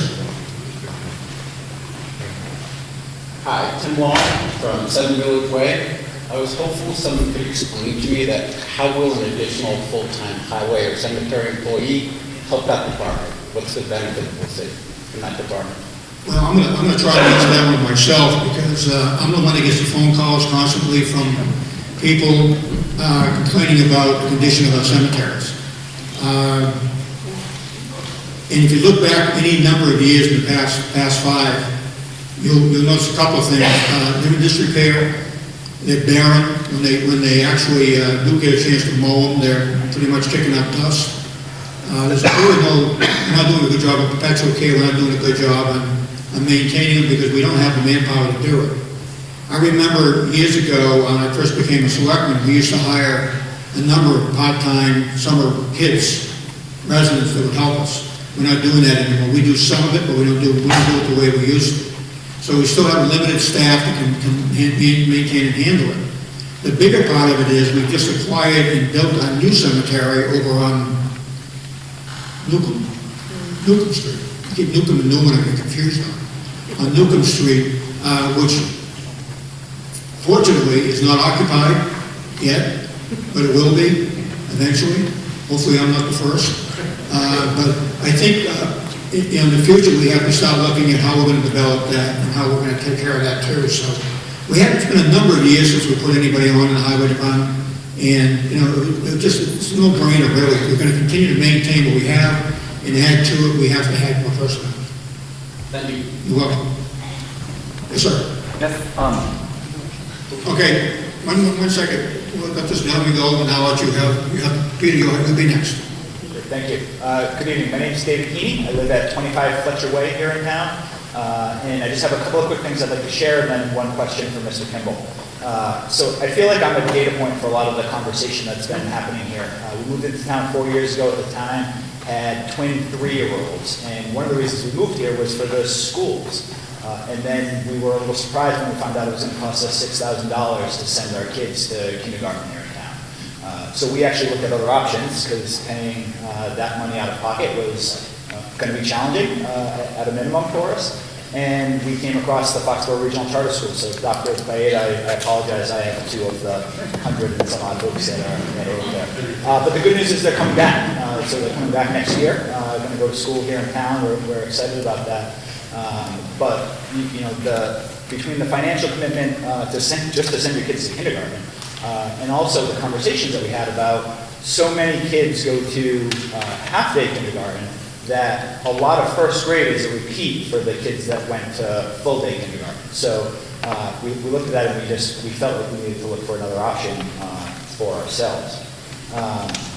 And the other thing that I just wanted to share is I think the student here mentioned a lot of the value of sports, right? So school's not just about academics. School's not just about learning to add and read and learning history and everything. School's about learning to live, right? And so sports and clubs and everything, as much as being something that can help with college, it's where you get those skills that go beyond the academics. And I can't overstate how important that was for me. Now coming up on 20 years ago, and how important it is for the people in our town, right? If we want to grow our leaders of tomorrow, that's a place where a lot of that happens. And so I feel like that's an important thing that hasn't really been touched on yet. And then I guess my question, a quick one. I think I heard somebody earlier on in the evening say that, Mr. Kimball, you were against the last override and are supporting this one. So I wasn't terribly involved last time around. What changed in this one specifically that has swayed your support from being against it to being for it? Well, actually, this is probably the first one in the last 3 that I've supported. The major change here is the direct connection between the school department and the town side of government. How we sat down in a room, we talked about things. We got to learn each other's side as far as what shortfalls the school department had, what shortfalls the town side of government had. And it gave us a great opportunity to open our eyes and kind of hear both sides of the story. And come up with a plan that kind of made sense. And in my opinion, in my 21 years as a selectman, this is the first override, in my opinion, that makes sense to me because it addresses not only the issues of the school side, but the town side. I was part of the finance committee back in the mid-late 80s, and we were cutting back then, we were cutting programs. We've been cutting them ever since. And being able to listen to the public, listen to my constituents who say to me all the time, what are you doing about Charlie Fire Station? What are you doing about our cemetery? What are you doing about our seniors? This is a great opportunity, in my case personally, to to try to get back and understand that there are other needs that we have to address. So my reason for supporting this one more than any of the others is the fact that I think it addresses a lot of different issues. It doesn't fix everything, but it addresses some of them. Because to be honest with you, we were asking for more money when we started. And through some negotiation, we actually brought the numbers down, not up. So, and we were able to address a number of issues that are very important to, I think, the people in town. Whether it be on the school side or the side of the business. Great, thank you. Mr. Kimball, if I can address a quick question to the gentleman. So, I will make it very quick. I know Ralph has got the 3 minutes on me. My comment is, first of all, thank you for considering bringing your children back, and I understand the complications of making a decision to send your children to kindergarten this past year. I guess my comment is this: the taxpayers in Norton sent your children to the charter school for free, correct? That is correct. Okay. Thank you, everybody. Thank you. Mr. Wiggins. Yes, Peter J. Williams on 157 Bedford Avenue, North Massachusetts. And I'm a lifelong resident of 31 years, and I'm a proud supporter of the schools, the recreation department, and all the people, and I support the town employees that do their jobs. And it is time that we make our community move forward and passing this override. People need to think of the town and what its activities will, and think they could use if the override passes. And people need to, when they go to the polls on April 25th, they need to think closely about the town, and people need to try to move this town forward, and they will keep on forward, because if it passes, I'll go to more sporting events and show my lancers, and go to more community events, and plus, I'm go to meetings a lot and take notes of the town posted on Invest in Norton's Future 2017 Facebook page, and people are looking at my posts, and they could use that for the override, and hopefully they'll move this community, move forward. Okay, thank you.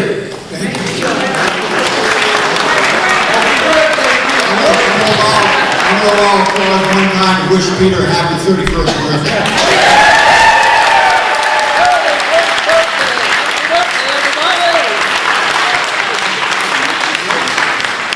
Yes, ma'am. It's always tough to follow Peter.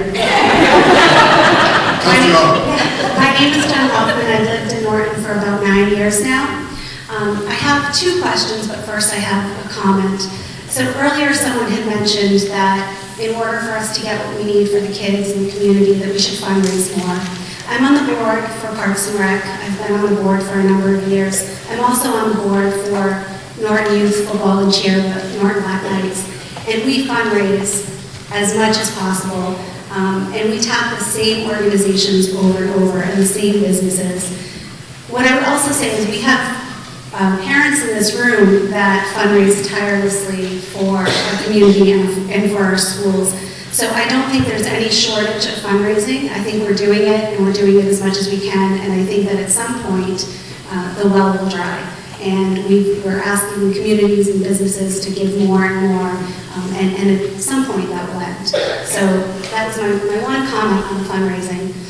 My two questions, though, I've been looking a lot about overrides, and I wanted to ask, does anyone know how many overrides some of the surrounding towns have passed? I know Norton has not passed any, and so just a question, probably more rhetorical because I do have the answer, but wanted to see if anyone else knows surrounding communities, how many overrides have been passed.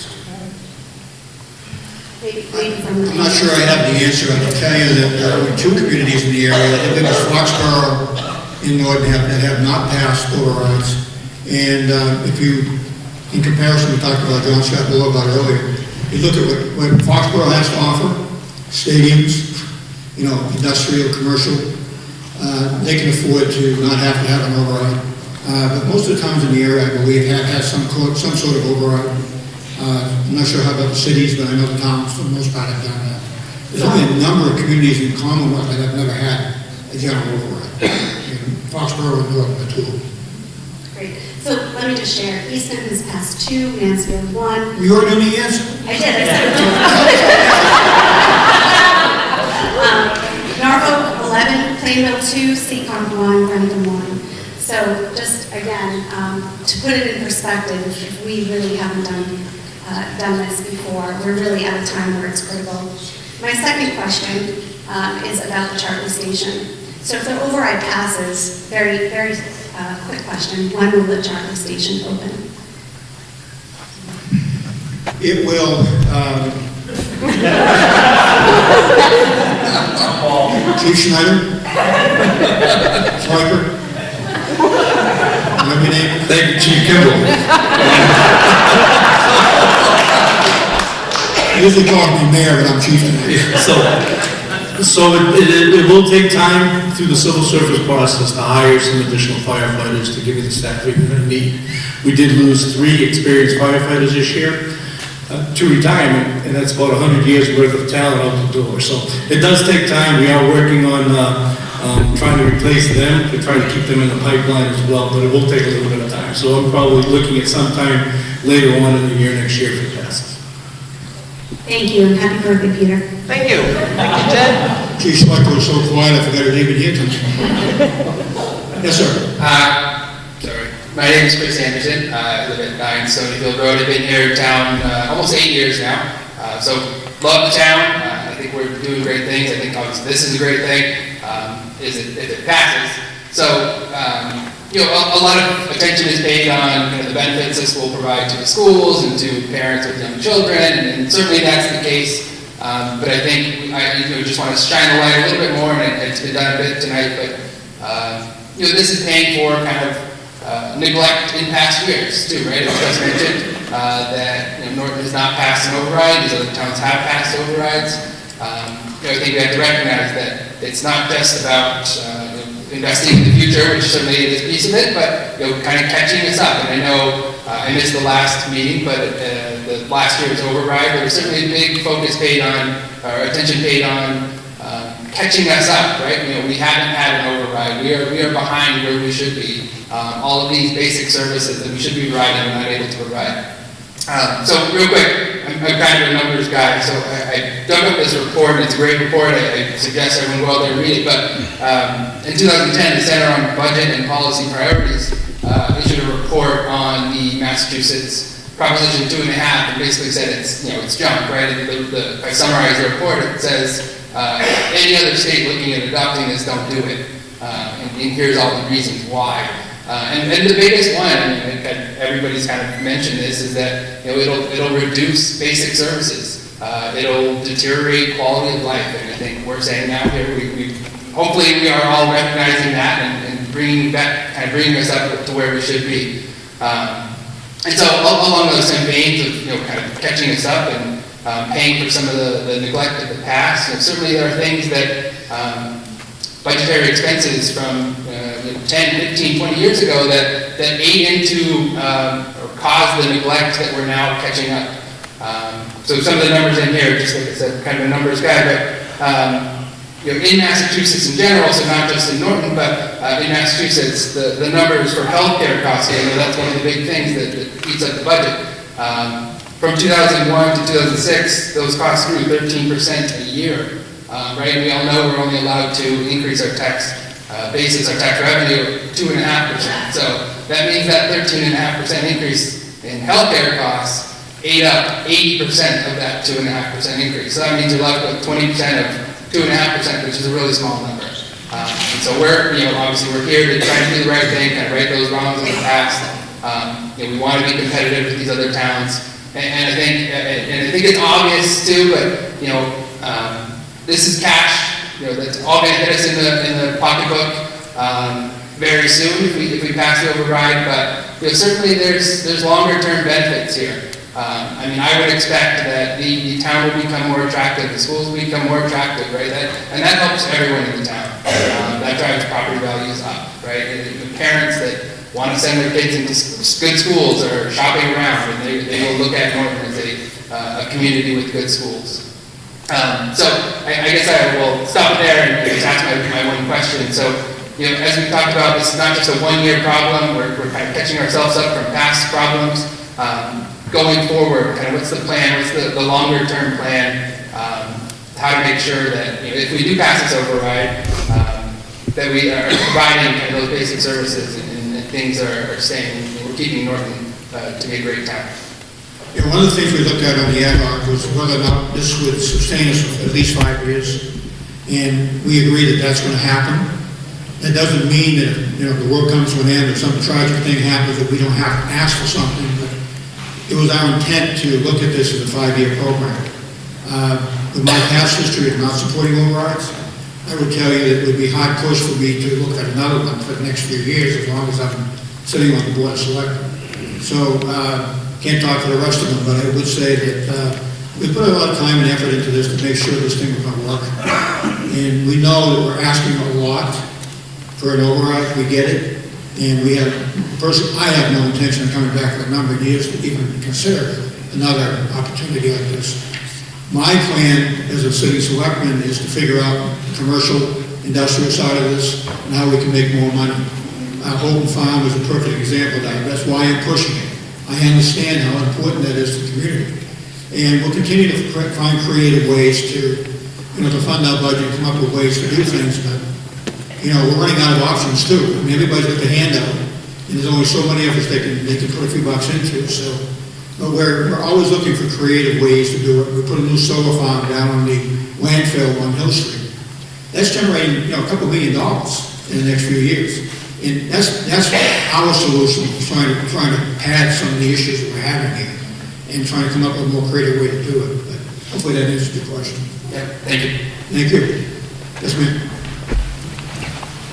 Hi, my name is Tony Ebron. I live at 6 Margaret Drive. So this, to me, is all new. I heard about the override last year and didn't really understand much. I don't understand much about things that the town needs and whatnot. So I brought myself here today to educate myself a little bit more about both sides. I was always taught if I was going to make a huge decision on something, that I should look at everybody's side from it before I decide to make my own decision and vote.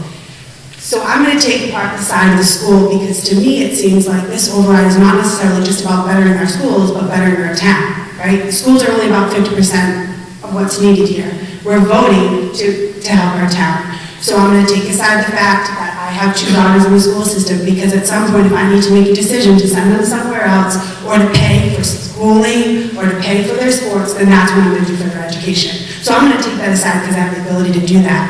What I'm concerned about more is I'm concerned in the medical field. I understand what it's like, the cost of Medicare, the cost of medical care, prescriptions, everything. I completely understand that and I sympathize. I sympathize with those who are saying that they might not be able to afford living here if this override passes.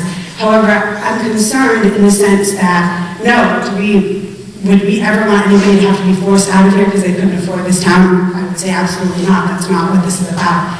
However, what is the town going to look like if you cannot provide and pass this override to allow it to provide for you? What's going to happen is you're going to end up living in a town that you don't want to live in. That's all I really have to say. Thank you. Sorry, Representative Barrows, it's after 9 o'clock. We have to Thank you. Representative Barrows? Thank you. I sat down and listened tonight and I heard comparisons with Mansfield and Foxborough. For you numbers geeks, if you can get out your notepad, use a pencil because you might be doing some scratching like I did. First off, I am honored to represent Norton and very proud to represent Norton. You've got a wonderful community. This is your decision. I just happening to be visiting tonight and tell you what I'm trying to do, along with my colleague Steve Howard, to promote Norton, as Selectman Kimball mentioned, the commercial rezoning. It has helped the other communities when compared to Mansfield and Foxborough. Just give you a statistic. In Norton, 12.5% of our tax revenue is from commercial and industrial. In Mansfield, that number is 23%. In Foxborough, the number is 22%. If you go back to 2006, the Norton tax base was 11, Mansfield was 19, and Foxborough 17. So Mansfield and Norton Mansfield and Foxborough, and Foxborough with Patriot Place and Gillette, big investment in Schneider Electric and other businesses that popped out. Mansfield is, many of you know, if you take the train, you see development around downtown, you see the industrial park expand, so there's things happening. So we need to lift that boat, and I swear that Norton has the most, and even with an override, still a very competitive tax rate, because from a commercial perspective, it's an equalized rate. It's the same rate whether you're in a home or in a business. And that is, it was attractive to getting into the nice creek, it was attractive to doing some of the NILM and others that we've had come in.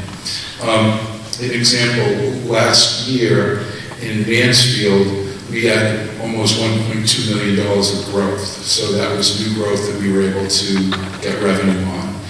Foxborough was almost 1.1 million, and in Norton it was 436,000, so it was significantly less. In Norton, you spend 50% of your budget on education. In Mansfield, it's 55%. In Foxborough, it's 52%.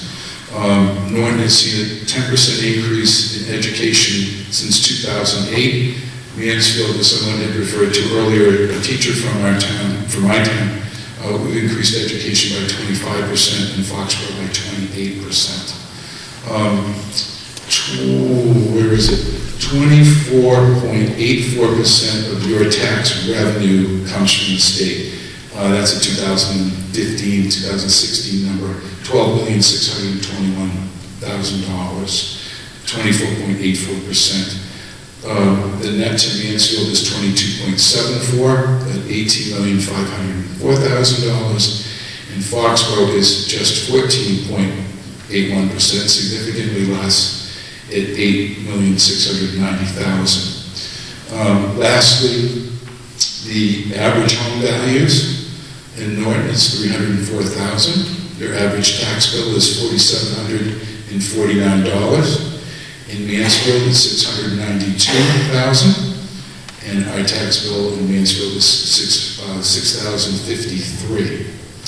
Foxborough has the highest value at $406,000, and they pay $6,021. So Mansfield and Foxborough are within spitting distance of each other in terms of what they pay.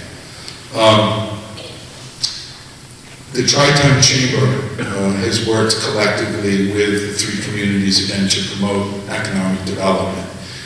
If you get a chance tonight, tomorrow, next week to go on the Tri-Town Chamber website, you'll see a video about the assets that we have in this region.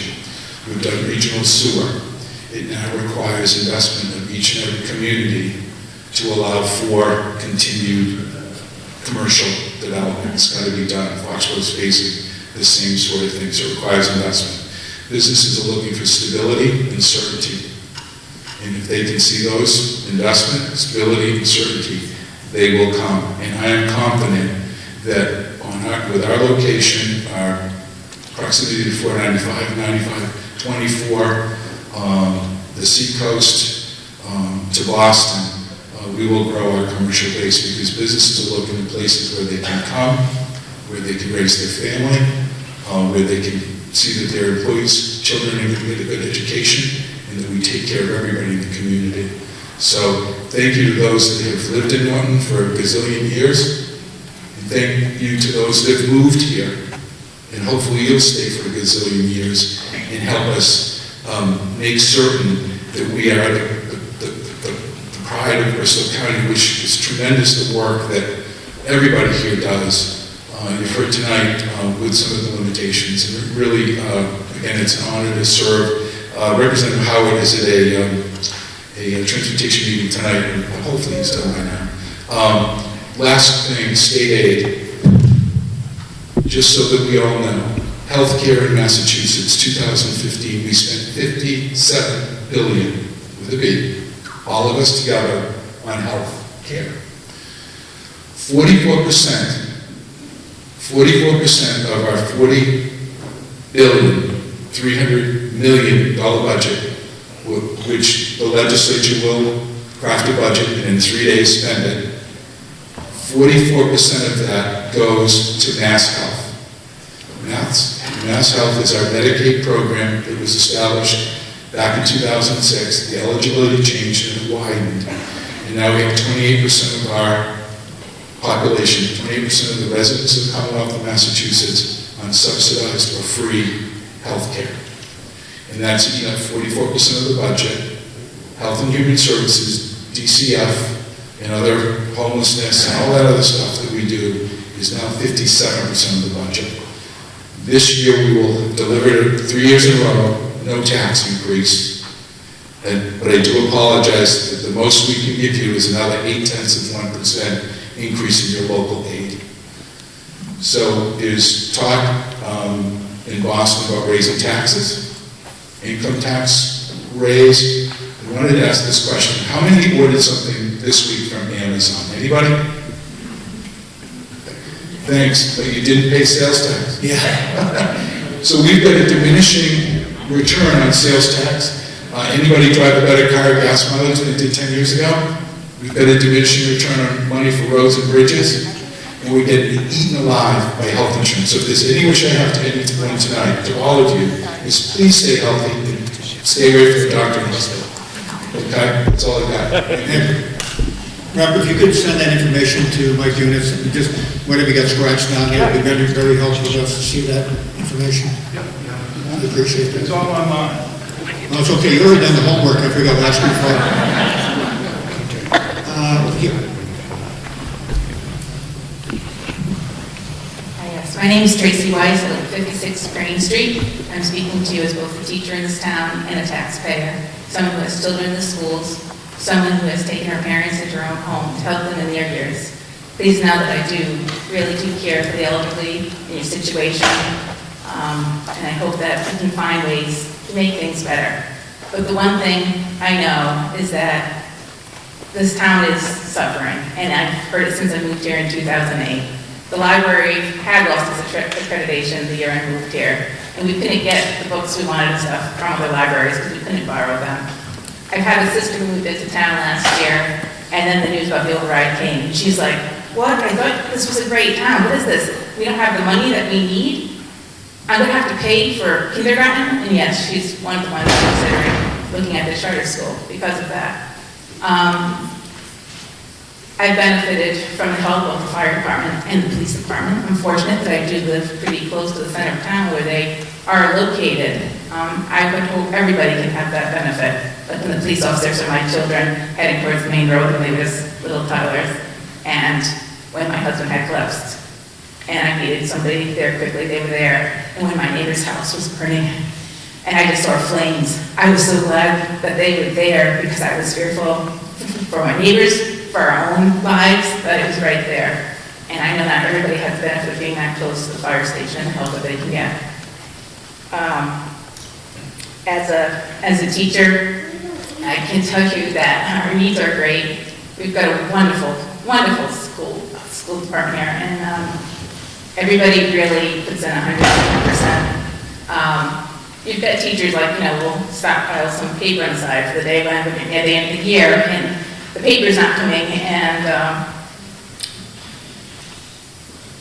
we need so much more. I have students with such high needs. When I first came here, there was always a needs teacher and paraprofessional for both of our 6th grade teams. We don't have that anymore, so we only have one on the team full-time, then we share one another teacher.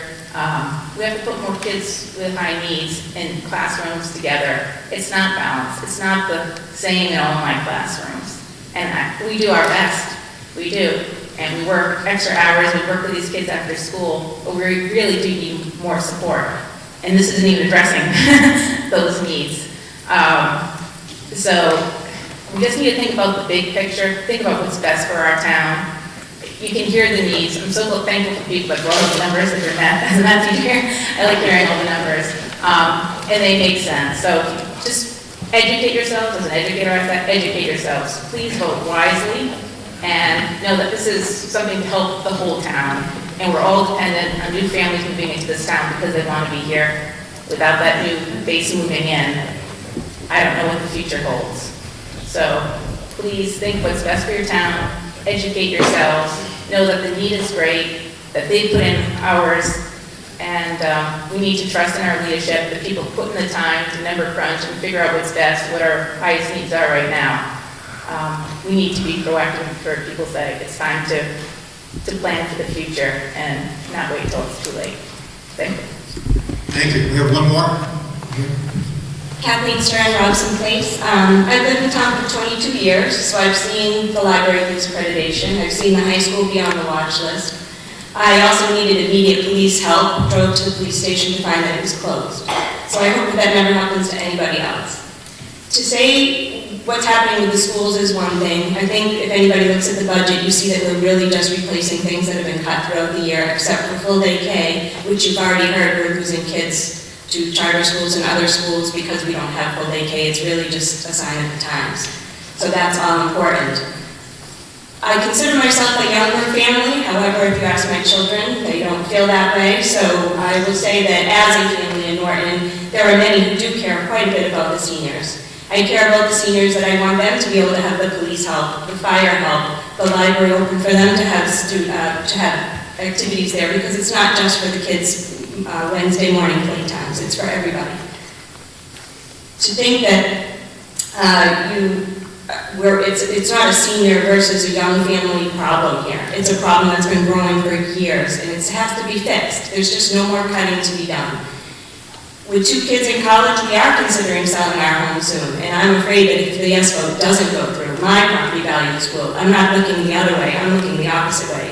If people don't pass this, and the fire department still has the same amount of people that they've had for years, even though our population has grown, same with the police department, what does that do to our property values? I can't see somebody buying a home in a town of a situation like we have right now. Thank you. Mr. Stefano? Oh, no, I'm not gonna take anybody off. We'll see on the 25th how it goes. And Mr. Gouveia, who's our town moderator, through the chair to Bill. Bill, can you give this audience, including the TV audience, how much this override, if it passes, is going to cost the town? The conversation that you and I had. I believe he's referring to the cost of having a special town meeting, a large town meeting, and all that. And just one quick question to our chief. Chief, what's the capacity in this building of people? It's posted. It should be posted at the entrance. But I'm Is not it- sure each room, each Is it like section. 2,000 or something like that, or is that too high? I think that's too high.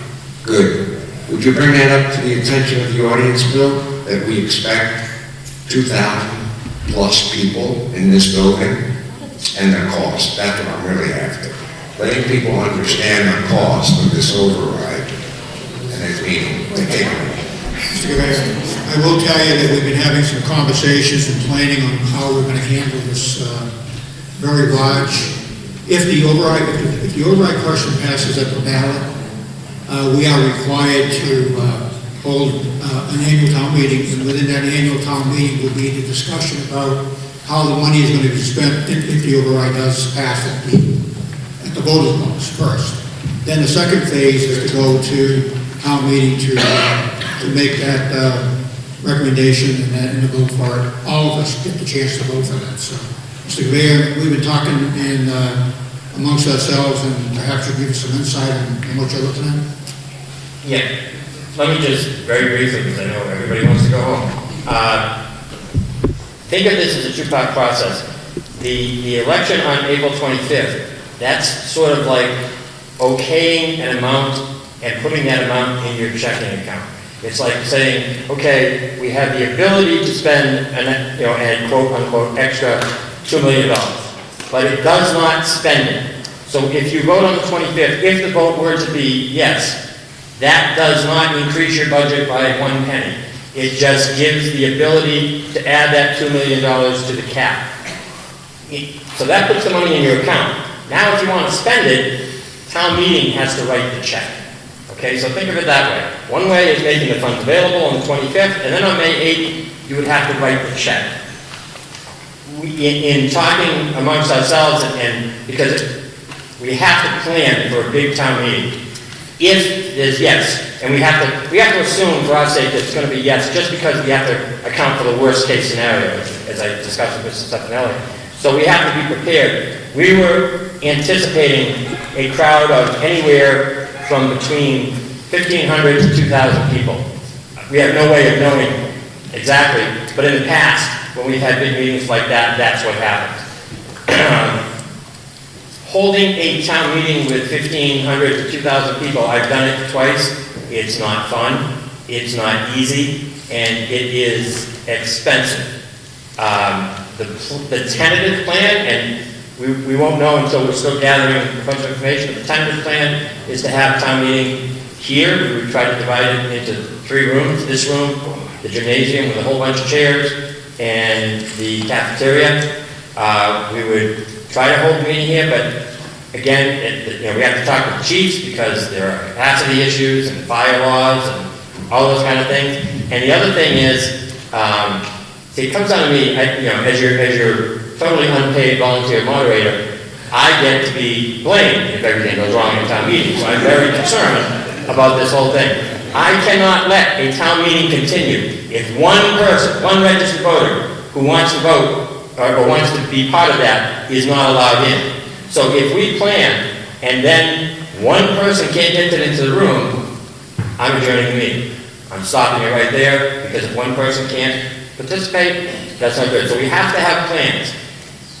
We don't have any firm numbers yet, but the tentative number, because we have to pay for video and audio. The rooms have to be able to talk. If someone's in this room and I'm running a meeting in the other room, they have to be able to see and or hear, or at least hear, if not see. We have to be able to see that person. Everyone has to know what's going on. We can't operate the vacuum. The cost of that has been estimated at anywhere between, Bob and whoever else was in the room, got anywhere between $15,000 and $25,000 just for the audio and video. Now you've got the cost of renting the chairs in the gymnasium, you've got the cost of security, you've got, all the other associated costs. You've got parking issues. You've got the cost of maybe providing shuttle buses to, bring people from outside. Because frankly, your town meeting was never made to hold 1,500 or 2,000 people. So, but I will tell you that cost is the cost of your system of government. This is the system of government we have. And in order to have the democracy that we have and in order to run it, these are the costs that you're going to incur. And I will tell you that if the vote is no on the 25th, we probably won't plan on as many people coming out. That's just a fact. I'm not going to lie to you. I'm not going to tell you that, we're going to plan for a 2,000 person town meeting, even if it does no.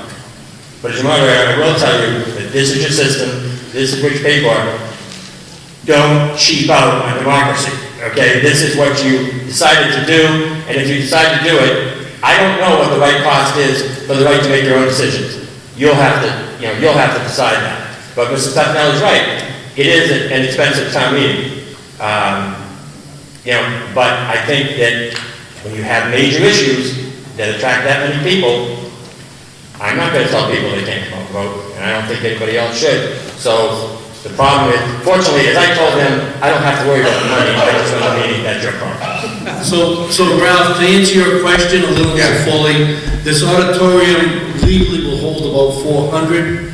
Like the Reverend is standing in the doorway, that is not allowed in a place of assembly. You'll find that the public safety personnel, police and fire will gather there, but again, that's because we're here for a mission. Again, legally 400 here, approximately 1,300 in the gym and 275 in the or so in the cafeteria. So it's definitely under 200. It might be around 1,850 to legally accommodate the crowds in the 3 actual big rooms here. So. Right. Is there a carryover bill if it goes to a second meeting? Because sometimes the town meeting has gone from one session into another session because of time elements. We're planning on 2 nights. So We're going to plan on 2 is it nights. 15 times 2? It could very well be, yes. The range I was giving was sort of depending on whether it was 1 or 2 nights. Right, so we're looking at about 30 grand. I don't think it's that much. And I should point out that cable, the Norton Cable concern, the cable organization, which in the past has paid for the entire cost of doing that on big meetings, they don't feel they can do that any longer, which I don't blame them. But they are willing to pay 1/3 of that cost. So 1/3 of the cost of that part of the town meeting will be picked up by the cable people and will not be subject to the quote-unquote town part. But I would guess that it's, and again, I'd rather be high than low. So if it goes 2 nights, probably 20 to 25,000 would be an estimate. If it goes 1 night, it might be 12 to 15,000. But those are fluid numbers that the cable organization is actually negotiating. If the cable picks up 1/3, it's 2/3 of whatever that number is. Who's going to pick up that? Not me. We are. Who's we? Town. We have an obligation as a town. We have a town meeting form of government. It's the type of government we've chosen. I know Mr. Greer has been trying to push for years for a different style. This is what we have to offer. And as a sitting selectman, I will tell you, if 3,000 people show up to come to this meeting, if that's what it takes, we're going to make accommodations to make that happen, regardless of the cost. We have no choice. This is our democratic process. This is how we have to do things. So, yes, there's going to be a cost, and I totally agree with that. It could be substantial. But we are going to give everyone an opportunity, the 100 people in this room and the 3,000, 30,000, 2,000 people other than that's in this room, the opportunity to, if they want to come to a meeting, we're going to be prepared, make plans to make that happen. Even if we have to go to a second building, we will do it. And every time we go to another building, again, the audio and the visual becomes a problem. But, we're going to plan it the best we can based on what's happened in the past. Mr. Gavay and I have been to a couple, there have been a couple thousand people in the rooms. Yeah, and Mr. Chairman, we also had some controversial, quote-unquote, controversial zoning articles on that. So even if the vote was no on April 25th, it's entirely possible you could get 1,000 people to show up just for those zoning things, even if the Oberon is no longer on the ballot. And frankly, if it's a 1,000-person town meeting, the cost is still pretty much the same to do that. So whether the vote is yes on the 25th or no on the 25th, you may still incur those charges. I wish I knew how many people were coming. I'd like to take reservations, but they don't seem to want to do that. So. Thank you very much, Bill. I appreciate your getting this information out. It was a good conversation we had. The only thing I can think of right now is have you look at the other costs of shuttle buses and parking and, babysitting. We've done this before, although we have a new town clerk. You use 3 buildings. Yeah, we're now trying to do it in one, so hopefully it'll be cheaper. So right now it's about 25 to maybe possibly 40. I think it's 15 to 25. Okay, we got a number. Thank you. So I'm starting to feel kind of useless up here. I hate just sitting here and not making a comment. So I want to really quickly thank Mr. Stefanelli. He's pointing out that there is a financial burden to this that the town literally can't afford because we don't have the fiscal means. We don't have the fiscal means to hold a town meeting so that people can exercise their democratic right to vote. Thank you, Ralph, for pointing that out.